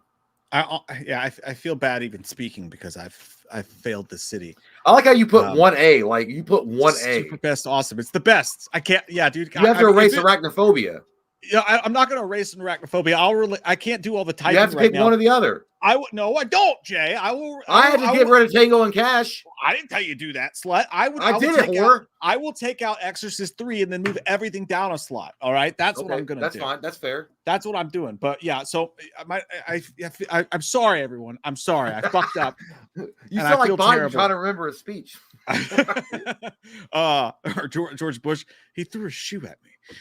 No, you're absolutely right, dude. It's one. This would be my top 5 films of all time. Like, fuck 1990, top 5 movies ever. Goodfellas is going to be in there. Maybe even top 2. Yeah, dude. Everything you said is absolutely fucking. And by the way, I correct. was gonna say fuck you, chat. Okay, I wanted to see Mike's face when I picked that as my number one because I wanted to be like, that didn't come out in 1990. That didn't come out in 1990. I wanted to. Where's hear that. Arachnophobia in your list? What's your problem with arachnophobia? You fucking. It's about bitch. fucking. Ernest Goes to Jail. I hate spiders. I fucking hate spiders. That's fuck why them. it's so good. God damn it. I will fucking come over there and suck your dick. I mean, I hope you do, and I'll make out with you with my eyes open. God damn it! Stare at me while I'm doing it. Look at me. Listen. Yeah, Goodfellas. I'm gonna go get the papers. Get the papers. I'm gonna go with that. Give me the gun, Karen. Karen. Dude. There's nothing.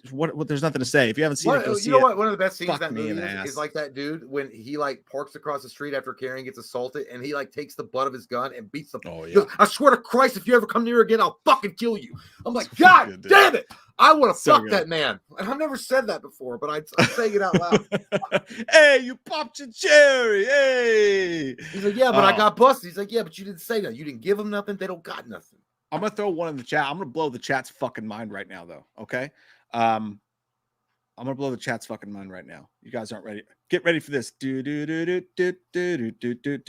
How about this for a poll? Best mafia film of all time. No, dude, you shouldn't do that. We should say that for a video. I'm just asking them. I'm just asking them. It might be. Now it's gonna be ruined. It's not gonna be ruined. Shut up. It's gonna be. Is it The Godfather? The Godfather 2. Or is it Goodfellas? Scarface? Well, that's not really mafia. All right. Yeah, Casino. Casino should be on the list. I can only have 4 though, so I'll put Scarface because I think that's gonna ruffle some feathers. That's a tough question.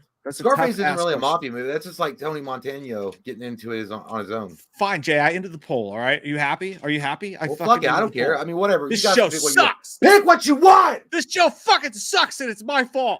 It's 2024, and I can't believe things are the same. It's a terrible way to start. Okay, I'll just put best. What's the best movie? Okay, Goodfellas or Godfather 2? Those are your 2 choices. That's all you got. That's all you get. You lost a scholarship. Man, that's a hard one. You can't go. I mean, that's a hard. What would you pick though? I don't know. I mean, you know, it's a different. I probably would go with Goodfellas just because I can remember. It looks more clean. But Godfather Part 2 is so classic, and it's. Like I loved Godfather, but when I got to Part 2 and the first time I ever sit down and actually watched the whole the trilogy, and I got to Part 2, I'm like, man, this is like high level drama. This is like high level like acting. And then when you get to Goodfellas, though, it's got the same acting abilities and chops that you have in Part 2 of Godfather, but then it's got like a different grittiness to it that I never seen before. Yeah, I feel like that's what sets it apart for me. It's just the realism to it. It looks fucking real. Yeah, I think I really think, dude, I would go. I think I would have to go, and I mean, this fucking hurts. This hurts deep down in my dick hole tip. But I would have to go Goodfellas because Goodfellas, like Godfather 2 is great. It's one of the greatest films. It definitely would be in my top 10 of all time too. But it's such a sweeping epic. There's just so much going on, and it plays out slow, and that's beautiful for what it is. But Goodfellas is like a fucking holy shit package. It's every 5 minutes there's a fucking banger in your face. Like there's something crazy. Yeah, well, happening. You know, the pacing on it was so good. I think the pacing on Goodfellas was, in my opinion, I think the pacing on Goodfellas was better than Godfather Part 2. Godfather Part 2 is great, and don't get me wrong, the pacing is good, but it takes a little time to churn up that engine. Once the engine gets going, you're in for a treat. Like it never lets up. And it's Game great. of Thrones, and Michael Corleone as the full fucking head of the organization, and the whole thing with Fredo. Dude, like I said, when it gets there, it never stops. But Goodfellas, like right off the bat, it gets off the stop line, like it goes full metal to the pedal. I'm taking the dunce cap off of my head. I wore the dunce cap. I wore it, and I wore it proud to deserve the fucking dunce hat. Jay had it on his head for about 5 minutes with the Tango and Cash thing. I'm wearing it hardcore because I fucked up Goodfellas. Now I'm putting the dunce cap not on Haley Candler, who's not seen any of these fucking movies, but I'm putting it on Colton. Because Colton, how the fuck have you not shown Haley Goodfellas or Godfather? All 3 Godfather. All Colton's going to say is, I was busy having sex instead of fucking watching movies, nerd. Well, that's wrong. That's the wrong decision, Colton. Make some spaghetti and you show Haley all those fucking movies tonight. Oh my God. I can't wait to get canceled in today's world because that's the most stereotypical thing. He's going to make the spaghetti. Get some spaghetti. Italian movie, Goodfellas, and eat some spaghetti. No, it's Italian food. They'll cancel you already. They'll cancel you already.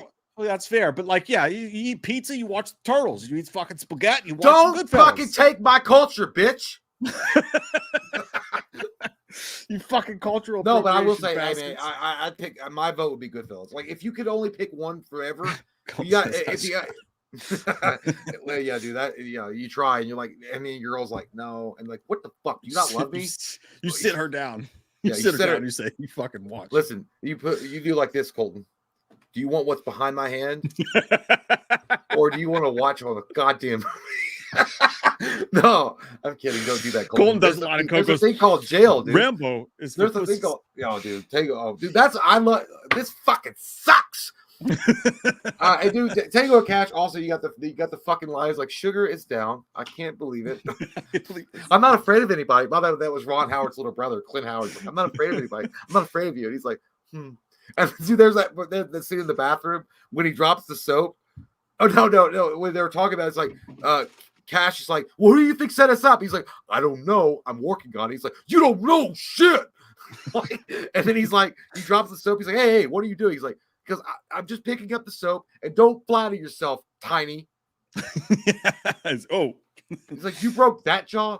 But dude, what's funny is like Kurt Russell and Sylvester Stallone was actually really good friends outside of the movie, and that's why their chemistry was so, good on screen. The Tango and Cash is so good, and I love the end too. Like when I have to go to the bad guy's house, it's like that he has that big SUV. It's like, it's not ready yet. It's not ready yet. Come on, guys, what are you doing? And they take it anyways. Would you want to see? I don't know if I would. I mean, Sylvester Stallone could pull it off. I mean, Kurt, I don't know, because he's pretty. I mean, a sequel to it where they're old fucking men that come out of retirement, like super fucking old. I just think it would be too much of a parody at this point. I don't think that they should do it, but I would fucking get excited if they made it. Like, I don't want a remake of it. No, nobody could do that. Nobody could do that. Oh yeah, they'll like throw like The Rock and Kevin Hart together, and that's how they'll say Tango and Cash. That's exactly what they'll do. That's exactly what they'll do. Mark Wahlberg and Kevin Hart, like it'd be one of the two. I'm not saying yeah, dude. There's nobody else. Like Kurt Russell was so unique. There's nobody like him. I mean, Robert? No, not Chris Evans. No, I mean, I'm trying to think of like a guy that could like be the suave, like grizzled looking. What about not Channing Tatum? Oh yeah, don't worry about it. You have homework, Haley. What's the fucking by next week? Watch those shits. Who's what? Charlie Hunnam. I hate that guy. He could probably pull off a Kurt Russell. Ugh! Shut up, maybe. Dick. I hate that. Pick another one. Thanks. I hate it. No, I think we can go with that one. Do better. Stop it. Well, I mean, the fact of the matter is, you know what they're going to do? They're going to make Tango and Cash a fucking Netflix show. It's going to be on Netflix. It's going to be like a shitty ass fucking like 8-episode Netflix thing. No, it would suck, dude. It would suck. They definitely shouldn't remake it unless they're going to bring back the classics. By the way, which speaking of, Russell doesn't do that a lot. He doesn't come back for. No, well, Kurt Russell said he said that he's and power to him, dude. I love Kurt Russell, but he was like, I'm in a position in my life I can just read scripts that they send me, and I only take the ones that I want. So he doesn't have to fucking do anything anymore, which is great. By the way, did you know? I didn't even know this. True Detective is still going with Jodie Foster, which nobody cares. Like I saw it as like Jodie Foster, True Detective. I was like, yeah. And there's like water is wet. I don't give a shit. Like what? Like I can't believe I thought True Detective died after the second season. No, they did a third season that was actually pretty good. Well, I think they did a third season. Fuck, who was in the third season? I can't even remember it now. I think it was Mahershala Ali. But like, Jodie Foster fucking rips, dude. She's awesome. Great. No, I just think True Detective. I don't have any desire to watch a Jodie Foster-led True Detective. By the way, I was sitting here thinking, and dude, what if they did do a Tango and Cash? And he's too old now, but I'm just saying, back in the day, if they did it earlier, Vince Vaughn and Luke Wilson as what? Tango and Cash. Oh, they couldn't pull it off. They don't have the manliness. Like Vince Vaughn. Well, Vince Vaughn could play. He could play. I would cast Vince Vaughn as Cash. Let me throw these two things at you from the chat. From the chat. God damn it! Fucking finger doesn't work sometimes. I have to use two.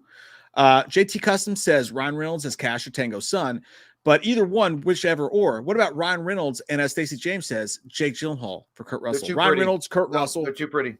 No way, dude. Kurt Russell and Sylvester Stallone were gone. No, dude. But Kurt Russell looked like a man, not like a fucking playboy. Like he looked like a man. Have you seen Jake Gyllenhaal in Southpaw? Yeah, there's but Jake Gyllenhaal, but he's still a pretty boy, and so is Ryan Reynolds. But my point being, I would take Ryan Reynolds as far as a comedic effect, but I don't like. I would take either one of those guys could play Sylvester Stallone's character, where he's like groomed and he looks good, and he's like, you know, like I got my 8-pack abs, and I wear like a suit and tie to the office. You got to find that fucking like that regular guy to play Cash's character, though, and I think Vince Vaughn could do it. Like he just looks like a regular dude.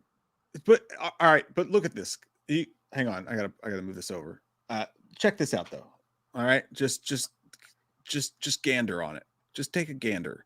If you look at this was Kurt Russell in Tango and Cash right here. Oh, yeah. Why is it going to this thing? Shit, where'd it go? He's got feathered hair.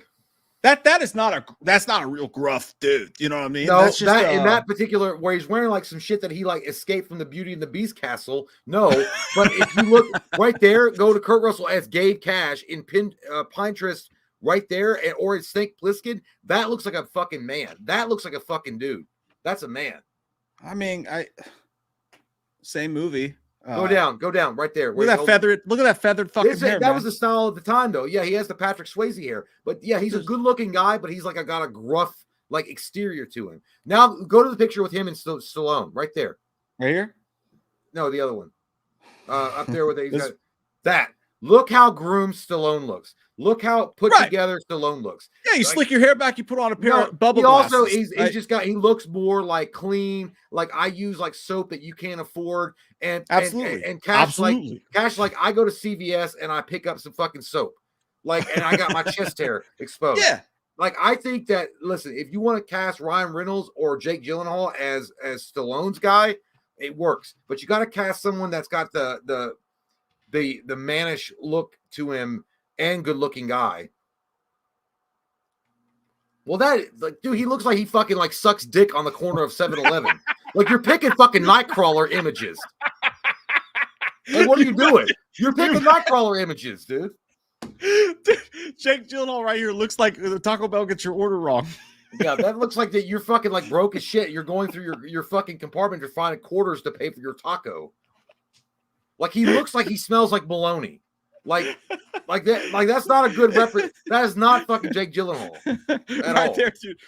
Right there. He looks like you're trying to drive in the snow, but you can't really see that well. Or you've had a couple of cervezas and you're trying to drive straight. That picture looks like when you run a yellow light and you've been drinking and you're hoping a cop that doesn't see you. That's 100%.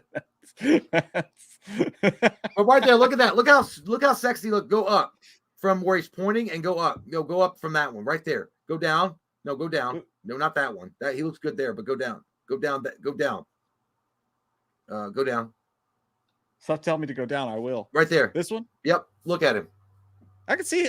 Groomed as fuck. Groomed.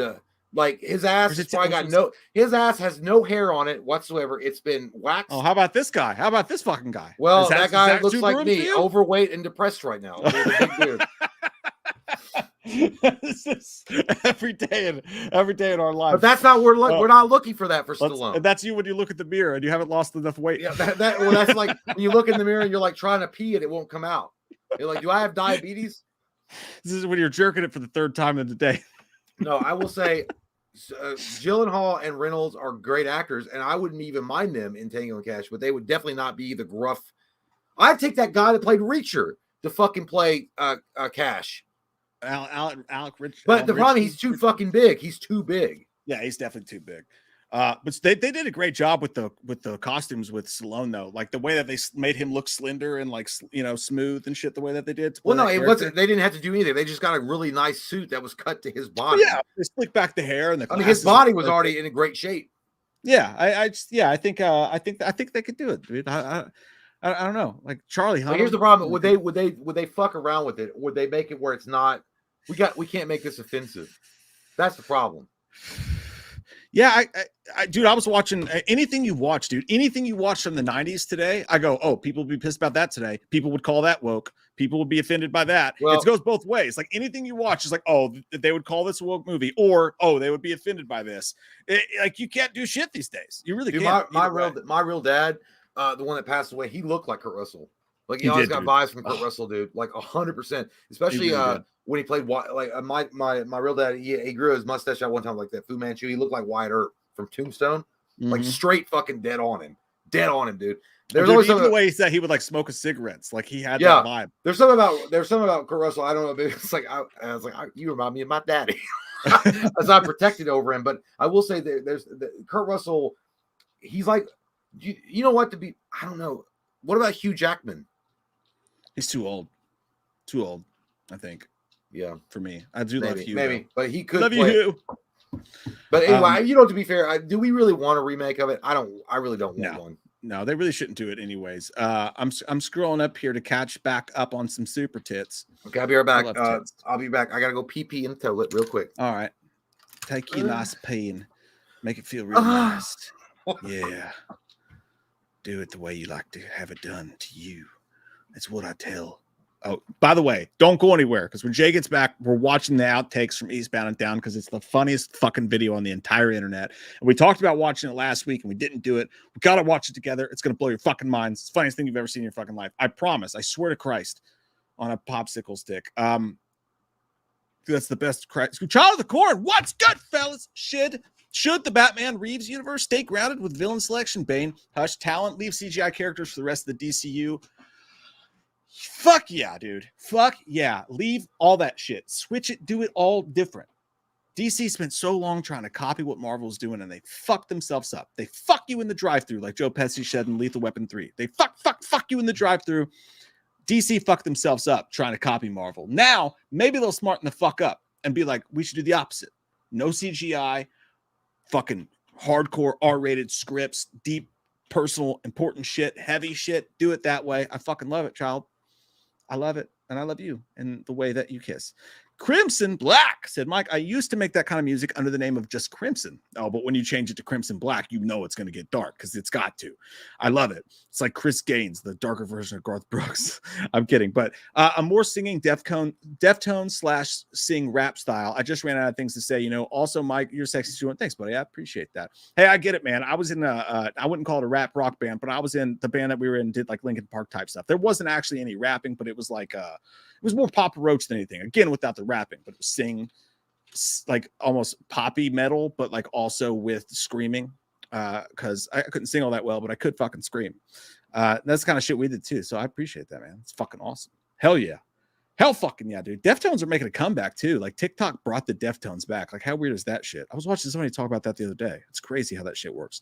Mark Parton, bad language. Bad language makes for bad feelings. It's all about RoboCop too.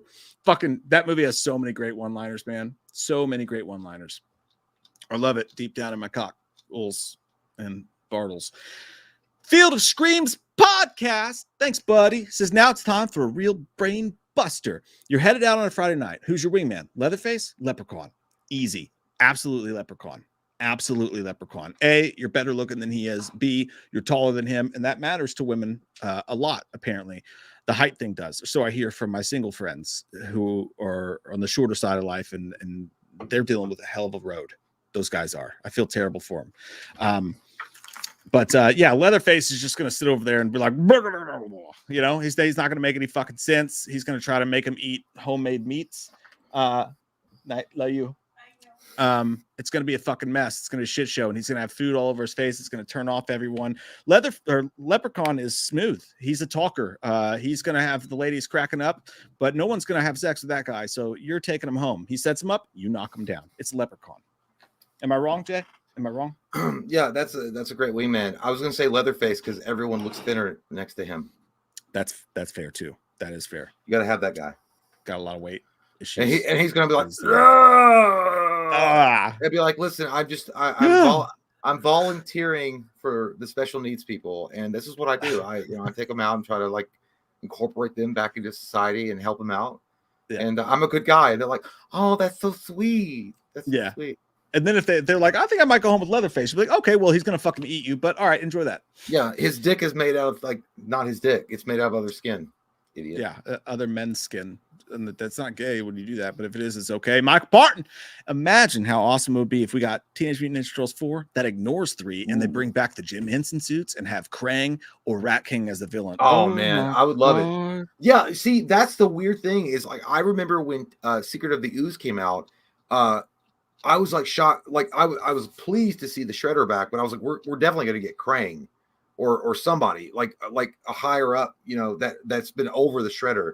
And it never happened. And then TMNT 3 came out, and it's all about like ancient Japan, which, you know, I've went back and watched it before. It's corny. It gives me the same kind of feelings that I get when I watch Batman Forever. Like I know it was shit, but I kind of had fun watching it for whatever reason. And the suits were totally different. But you're right. If they were ever to come out with something that just skipped 3 and made an actual sequel to part 2, where they bring back just the oh man, what the fuck? It would be amazing. Because I'll tell you what, the voice actors they got for the new Turtles were great.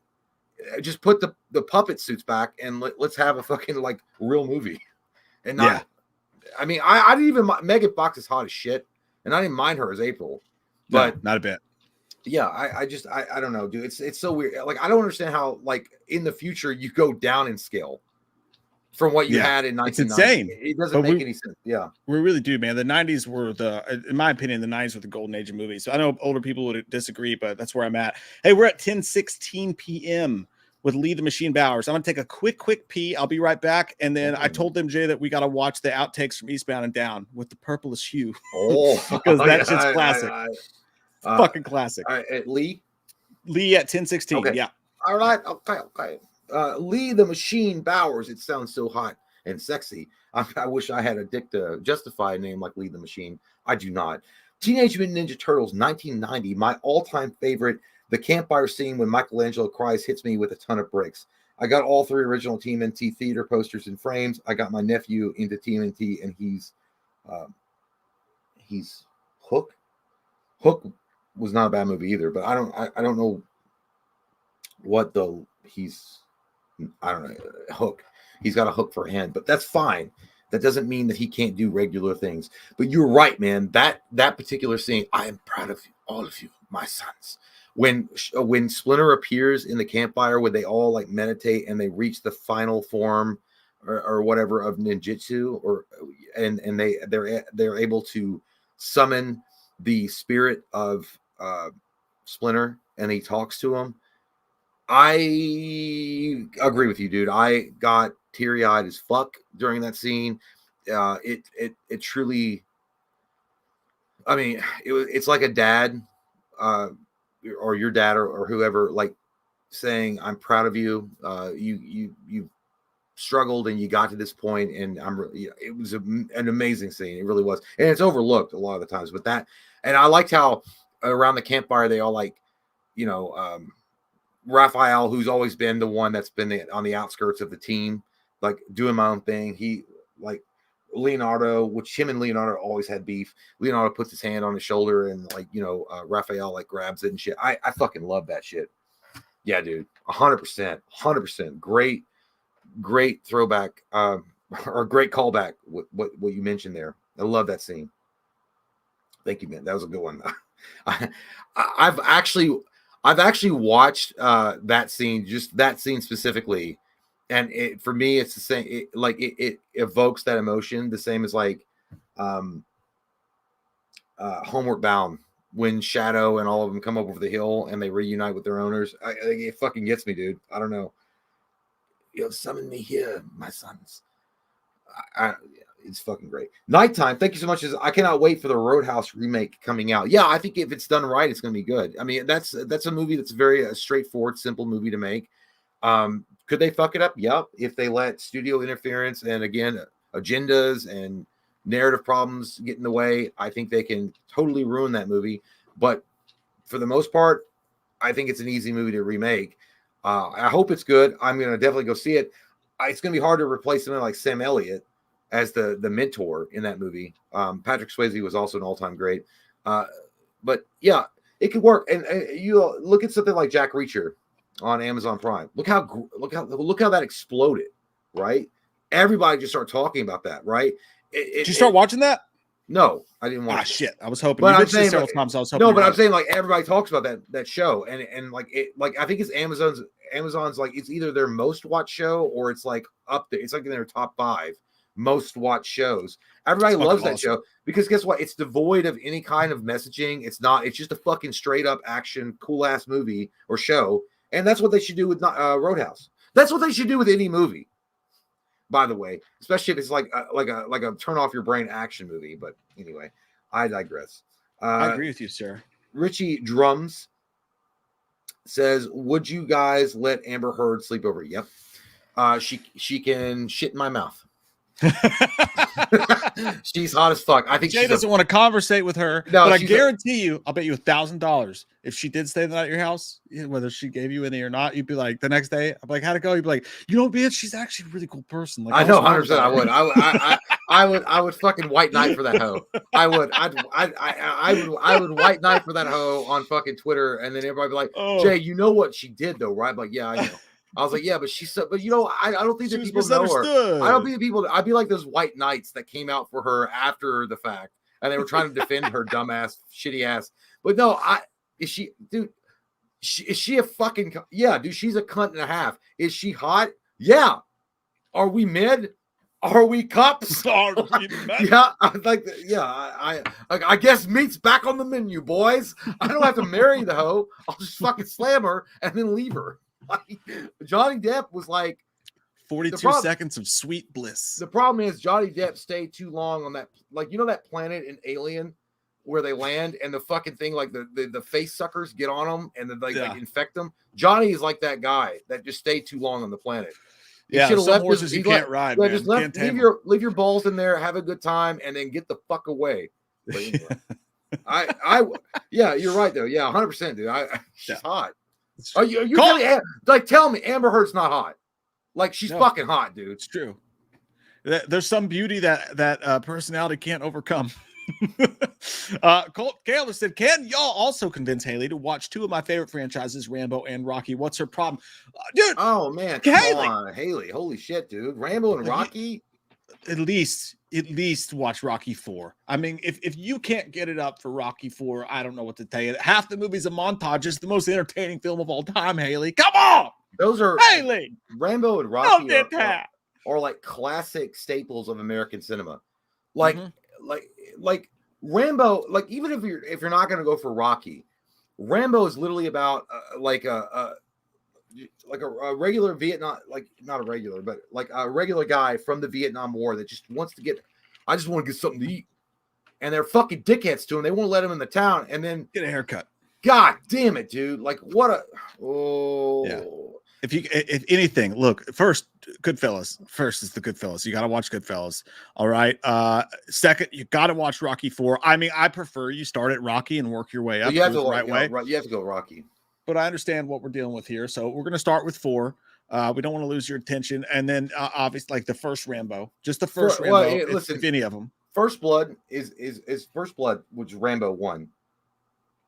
It's gonna surprise the shit out of you because you're gonna think it's one thing when you're watching it, and then toward the end of the movie with the confrontation scene with Colonel Tremble, which I'm not gonna spoil it for you because you haven't seen it yet. It's going to your fucking heart is gonna cave in on itself. Don't you like crying? Yeah. Or what are you like? Are you a fucking robot? Are you T-1000? Everyone likes to cry, Haley. Yeah, dude. You will cry. You will cry. I guarantee.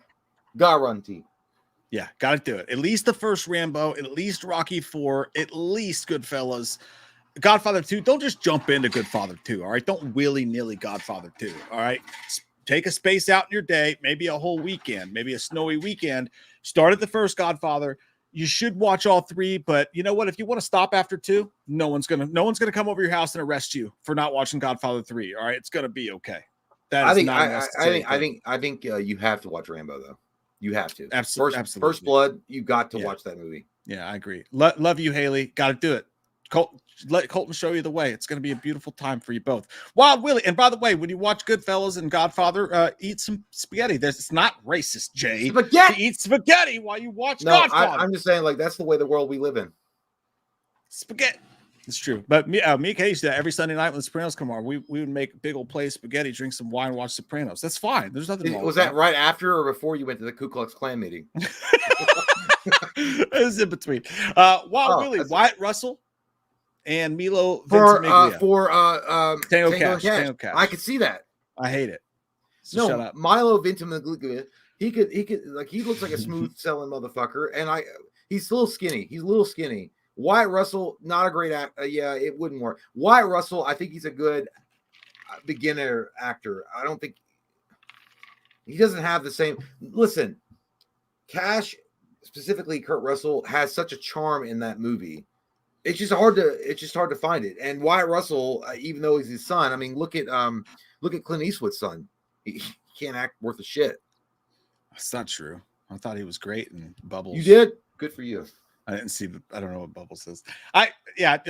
Look, the thing that worked about Stallone being this smooth, like greased hair back, like, you know, like clean cut dude, was that underneath that suit, he was a fucking monster. That's why, even though he couldn't get any respect at the office because he was into stocks and all this shit like that, and he was making money on the side, he was an unstoppable. He was literally Rambo in a fucking suit. he was more of a he was a stockbroker with a badge, like, and right. but he could take care of business. I mean, just because a guy reads some comics, you think he can't start some shit? That was basically Stallone. Like, he was still Action Jackson underneath it. Yeah. I think. Wyatt Russell? Wyatt Russell's got more. I think he needs more. He needs more movies under his belt. Like, he needs more like refinement before I could even say much more about it. And he should also do his own thing, like to separate that a little bit. I think, you know, Austin. Which celebrity would you prank call if you could? I'd give the business to Joe Pesci. That's a good one, dude. You motherfucker! You! I swear to God, you call this fucking number again, I'll bury you in the fucking desert. Like, a celebrity that you could just prank call, like, as long as I knew they weren't going to hang up right away. I think one that you could like just go in on and like have back and forth with would be Gordon Ramsay. That shit would be funny as shit. It's like, that steak you made looked like shit. It looked like something that you fed your mother because you hated her and you wanted to fucking poison her. He's like, what the fuck are you talking about, you fat sandwich? You fucking blokes. I don't know how he talks, like, because shut your fat mouth, you fucking bitch. You know, but Gordon Ramsay, I think you could, like, if you got Gordon Ramsay going, I think that would be the greatest back and forth ever. If you could keep Gordon Ramsay on the phone and get more and more pissed, because who can out petty who? Ooh, Kelly, ooh, Kelly, ooh. Who can out petty who? Snippy your old ooh, Kelly, ooh. I think I would actually call Mark Wahlberg, because I'd be like, hey, did you really beat up that Puerto Rican? He's like, don't you ever call this fucking phone number again. I swear to fuck. Hey, Mark, let's try to outrun the wind. Do you want to outrun the wind? He'd be like, I swear to fucking God, I'm not playing with you right now. I'll come over your house and fucking curb stop you. It's like, hey, I got a fucking eyeball I found on the ground. Does it belong to your friend? I'm wondering. I'm using it as an oracle piece right now. Don't you ever call this fucking phone number again. I'd be like, Mark, hey, Mark, let me in the fucking house. Or you could just call, or you could just call like Donnie, and it'd be like, oh.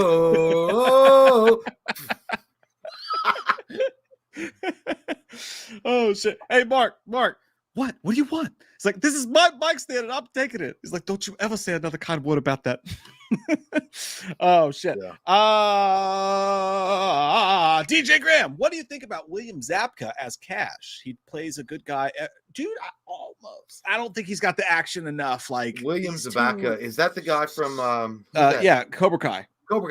He's a little old. He's a little old. I feel like he's about the same.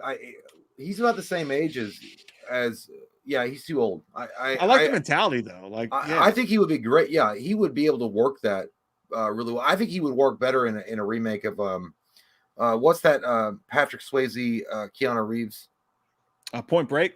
I think he'd work Point Break really well as Keanu Reeves, as like a that character today. Like, I feel like Williams Zabaka. I really want to see Williams Zabaka in more stuff. I think he's a great actor. It sucks that it took something like from the 80s that he did like one time to really bring him back into the public eye. But he's a great actor. He's also cool. He's a cool guy. Like, he seems like he's a cool guy.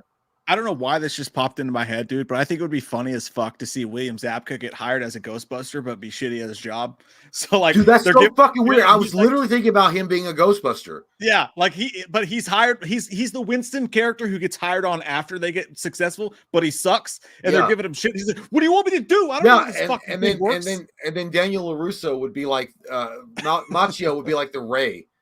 And he'd be like, come on, I brought you on here because I thought you knew what you were doing. He's like, what the hell? Give me a red stripe and tell me there's ghosts that exist. I didn't know that they were yesterday. And then you tell me, That's my kind of Ghostbusters movie, dude. Not this bullshit we're doing now with the kitty shit. Like, I would love that 100%. Richie Drums, Zac Efron as He-Man. What happened to his? Oh shit, yeah. Plastic surgery. I think I heard he got in a wreck and he had like facial reconstructive surgery because his face got fucked up. Zac so Efron that's actually shitty. As He-Man, yeah. I mean, does he have the body to do it? I mean, fuck yeah, dude. He's got an incredible body, but also Jake Gyllenhaal has got a great body too. At least as far as like the bulk that he put on playing in Southpaw. I think listen, and I know I'm going to say this again, and people are like, "No, what are you doing? Don't do that." I'm going to say it anyway. Charlie Hunnam is would be He-Man, 100%. What is your obsession with Charlie fucking? First off, fuck you, because I didn't bring Tom Hardy up, and I almost did. But Charlie Hunnam has got the long locks. He's a good-looking guy. He's got the body. He could easily play it. And I also did say Chris Hemsworth, even though Chris Hemsworth could play He-Man pretty easily as well. But I'm like Chris Hemsworth, like on paper, is a great He-Man. It wouldn't excite me. But Richie, actually, if they gave Chris Hemsworth, like, you can play him like Fat Thor, like just have fun with it, and I think that'd be funny. Like, that'd be great. But I think it'd be way too close to Thor. I think it'd be way too on brand. Honest to God, though, Richie, like Zac Efron, the way he was in the Iron Claw, the look that he had, especially with that like weird haircut that he had. Oh my fucking God! Like, that's He-Man. No, dude, that's He-Man. That's fucking He-Man, dude. It's Charlie Hunnam and listen, Charlie Hunnam and Skeletor played by Nicolas Cage. I'll give you that one. The second one's good. The first one sucks, but you need to fucking watch Motorcycle Show. You should shut up. You should watch a Motorcycle Show. Jacob, hey Jacob, what's up, buddy? He said Happy New Year's, guys. Hope this year treats you guys amazing. Cheers, love you too, buddy. Thank you, man. Thank you, dude. I hope the band has an amazing fucking year this year. You're an awesome dude. I love you. And Devin, appreciate you, dude. Devin, hey, thank you, Devin. We're about to watch a piece of content from a man named Devin as well. Thank you, man. Lee the Machine Bowers again says, I meant to say, Jay, I got my nephew into Teenage Mutant Ninja Turtles and he loves it because of me. Sorry for my nonsense. By the way, Pizza Dude's got 30 seconds. Yeah. And you know what? Again, forgiveness is divine, but never for late pizza. No, I get it. Yeah, I get it, man. Yeah, I get it. Yeah. Yeah. Like, isn't that a cool thing? Like, when you can like get like, you know, your nephews or nieces and they can watch a movie from 1990. The fact that that's like what 10 to like 30 years old, like it's a 30-year-old movie, right? Yeah. Or is it? Yeah, a 34 years old now. A 34-year-old movie, and they can be like just like sparkly and like, holy shit, this is such a great movie, as you were when you were a kid when you watched it, because that movie holds up. That movie continuously holds up to the test of time, while something like the remake with the CGI shit is like a forgettable movie that you never watch again. Yeah, I totally agree. I don't know what that was in reference to, but I agree. Azteca Aguilar, what's up, dude? Mike, check out Seagal Cop versus Nick Diaz and Silva. The only thing I know about that is, you remember when Steven Seagal got involved in the UFC for a hot minute? He was like, yeah, he taught the guy. Yeah. Yeah, I showed him that kick that he did in the fight that won the fight. I showed him last week in training, and basically I'm the reason that UFC exists. I started UFC in my basement in 1997 in Kansas City while sleeping with Michelle Pfeiffer.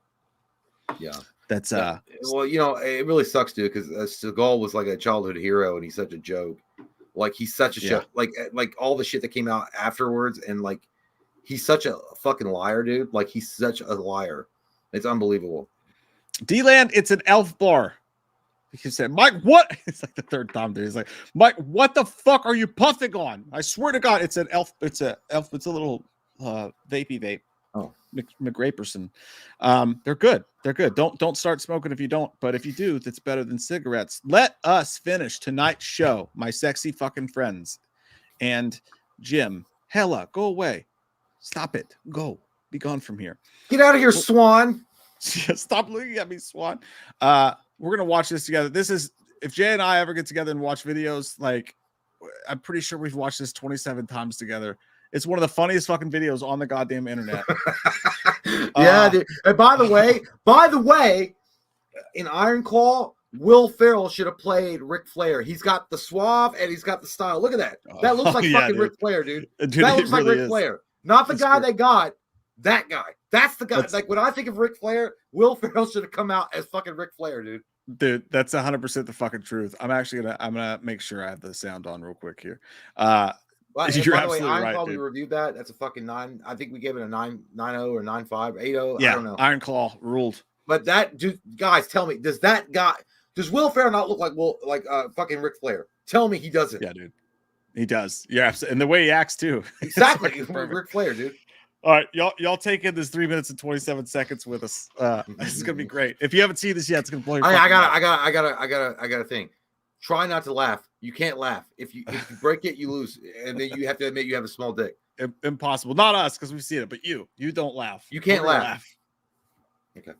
I'm retired. Really? Can you feel the tension in the air right now? I know I can. I can feel it all the way down in my plums, getting all swollen with a light blue hue to them, fresh and juicy, ready for the picking. All the school children are lining up to put them in the sack lunches. Hey, that plum looks good. Can I trade it for your Twinkie? No, these are my plums. He's ad-libbing the shit out of I it. want to bite into that plum and let the juice spill down my chin. You know what I mean? All the while, everyone's saying, all the while. Yeah. I want the juice to spill down. Yeah, there's no way. Like, Okay. If I recall correctly, my plums, click, click. beautiful bluish hue. The sun. Look at the just guy in the dancing background, right dude. off of them, just nice. Like he's trying. Getting ready to take them to market. Take a look. It's so hard, dude. How did you do this? I can feel it down in my plums. I gotta be honest, dude. That guy, I give him all the credit in the world, dude. I can feel it down in my plums. They're getting a nice bluish hue. Getting ready to take them to the farmer's market. Special 2 plums for 1. You got the guy in the back too. Who the fuck is that? I can't remember his name. The black dude. I can Right feel there. it down in my plums. Craig something. Craig Robinson. Yeah. I can feel the tension in the air.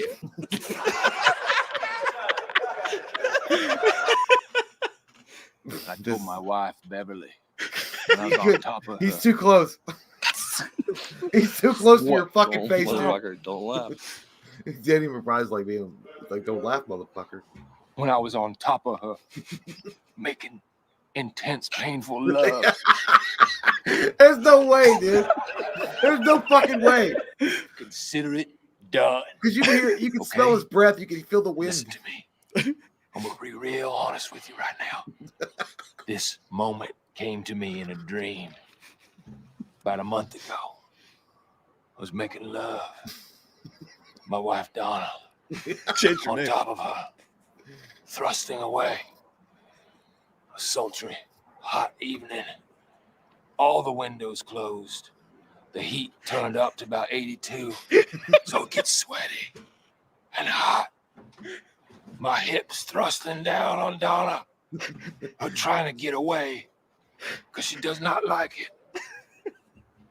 Yeah, he fucking broke. When I hear a sound, a rap at the door, my young son Gabriel David walks Price in. holding strong. My wife says, "No, Gabriel, leave." I say, "No, let the boy watch." Gabriel, leave.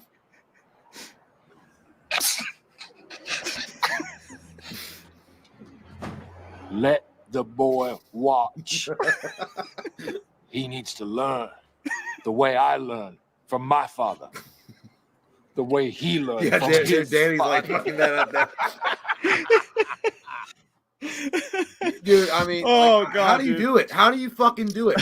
I would say, like, that scene is like next to the entire movie of Step Brothers would be the Yeah. hardest fucking thing I could. I don't know how much money I would probably cost the studio just because you'd break. And you know what it is? They're like Danny McBride. They're like, stop, motherfucker! Like we can't keep doing it. Like it's probably I don't know what take they were on, but that'd be like take 58. And the fact that you knew that he was going to be right there, like in your peripheral, like right there, talking about the, you know, like you're like my boy.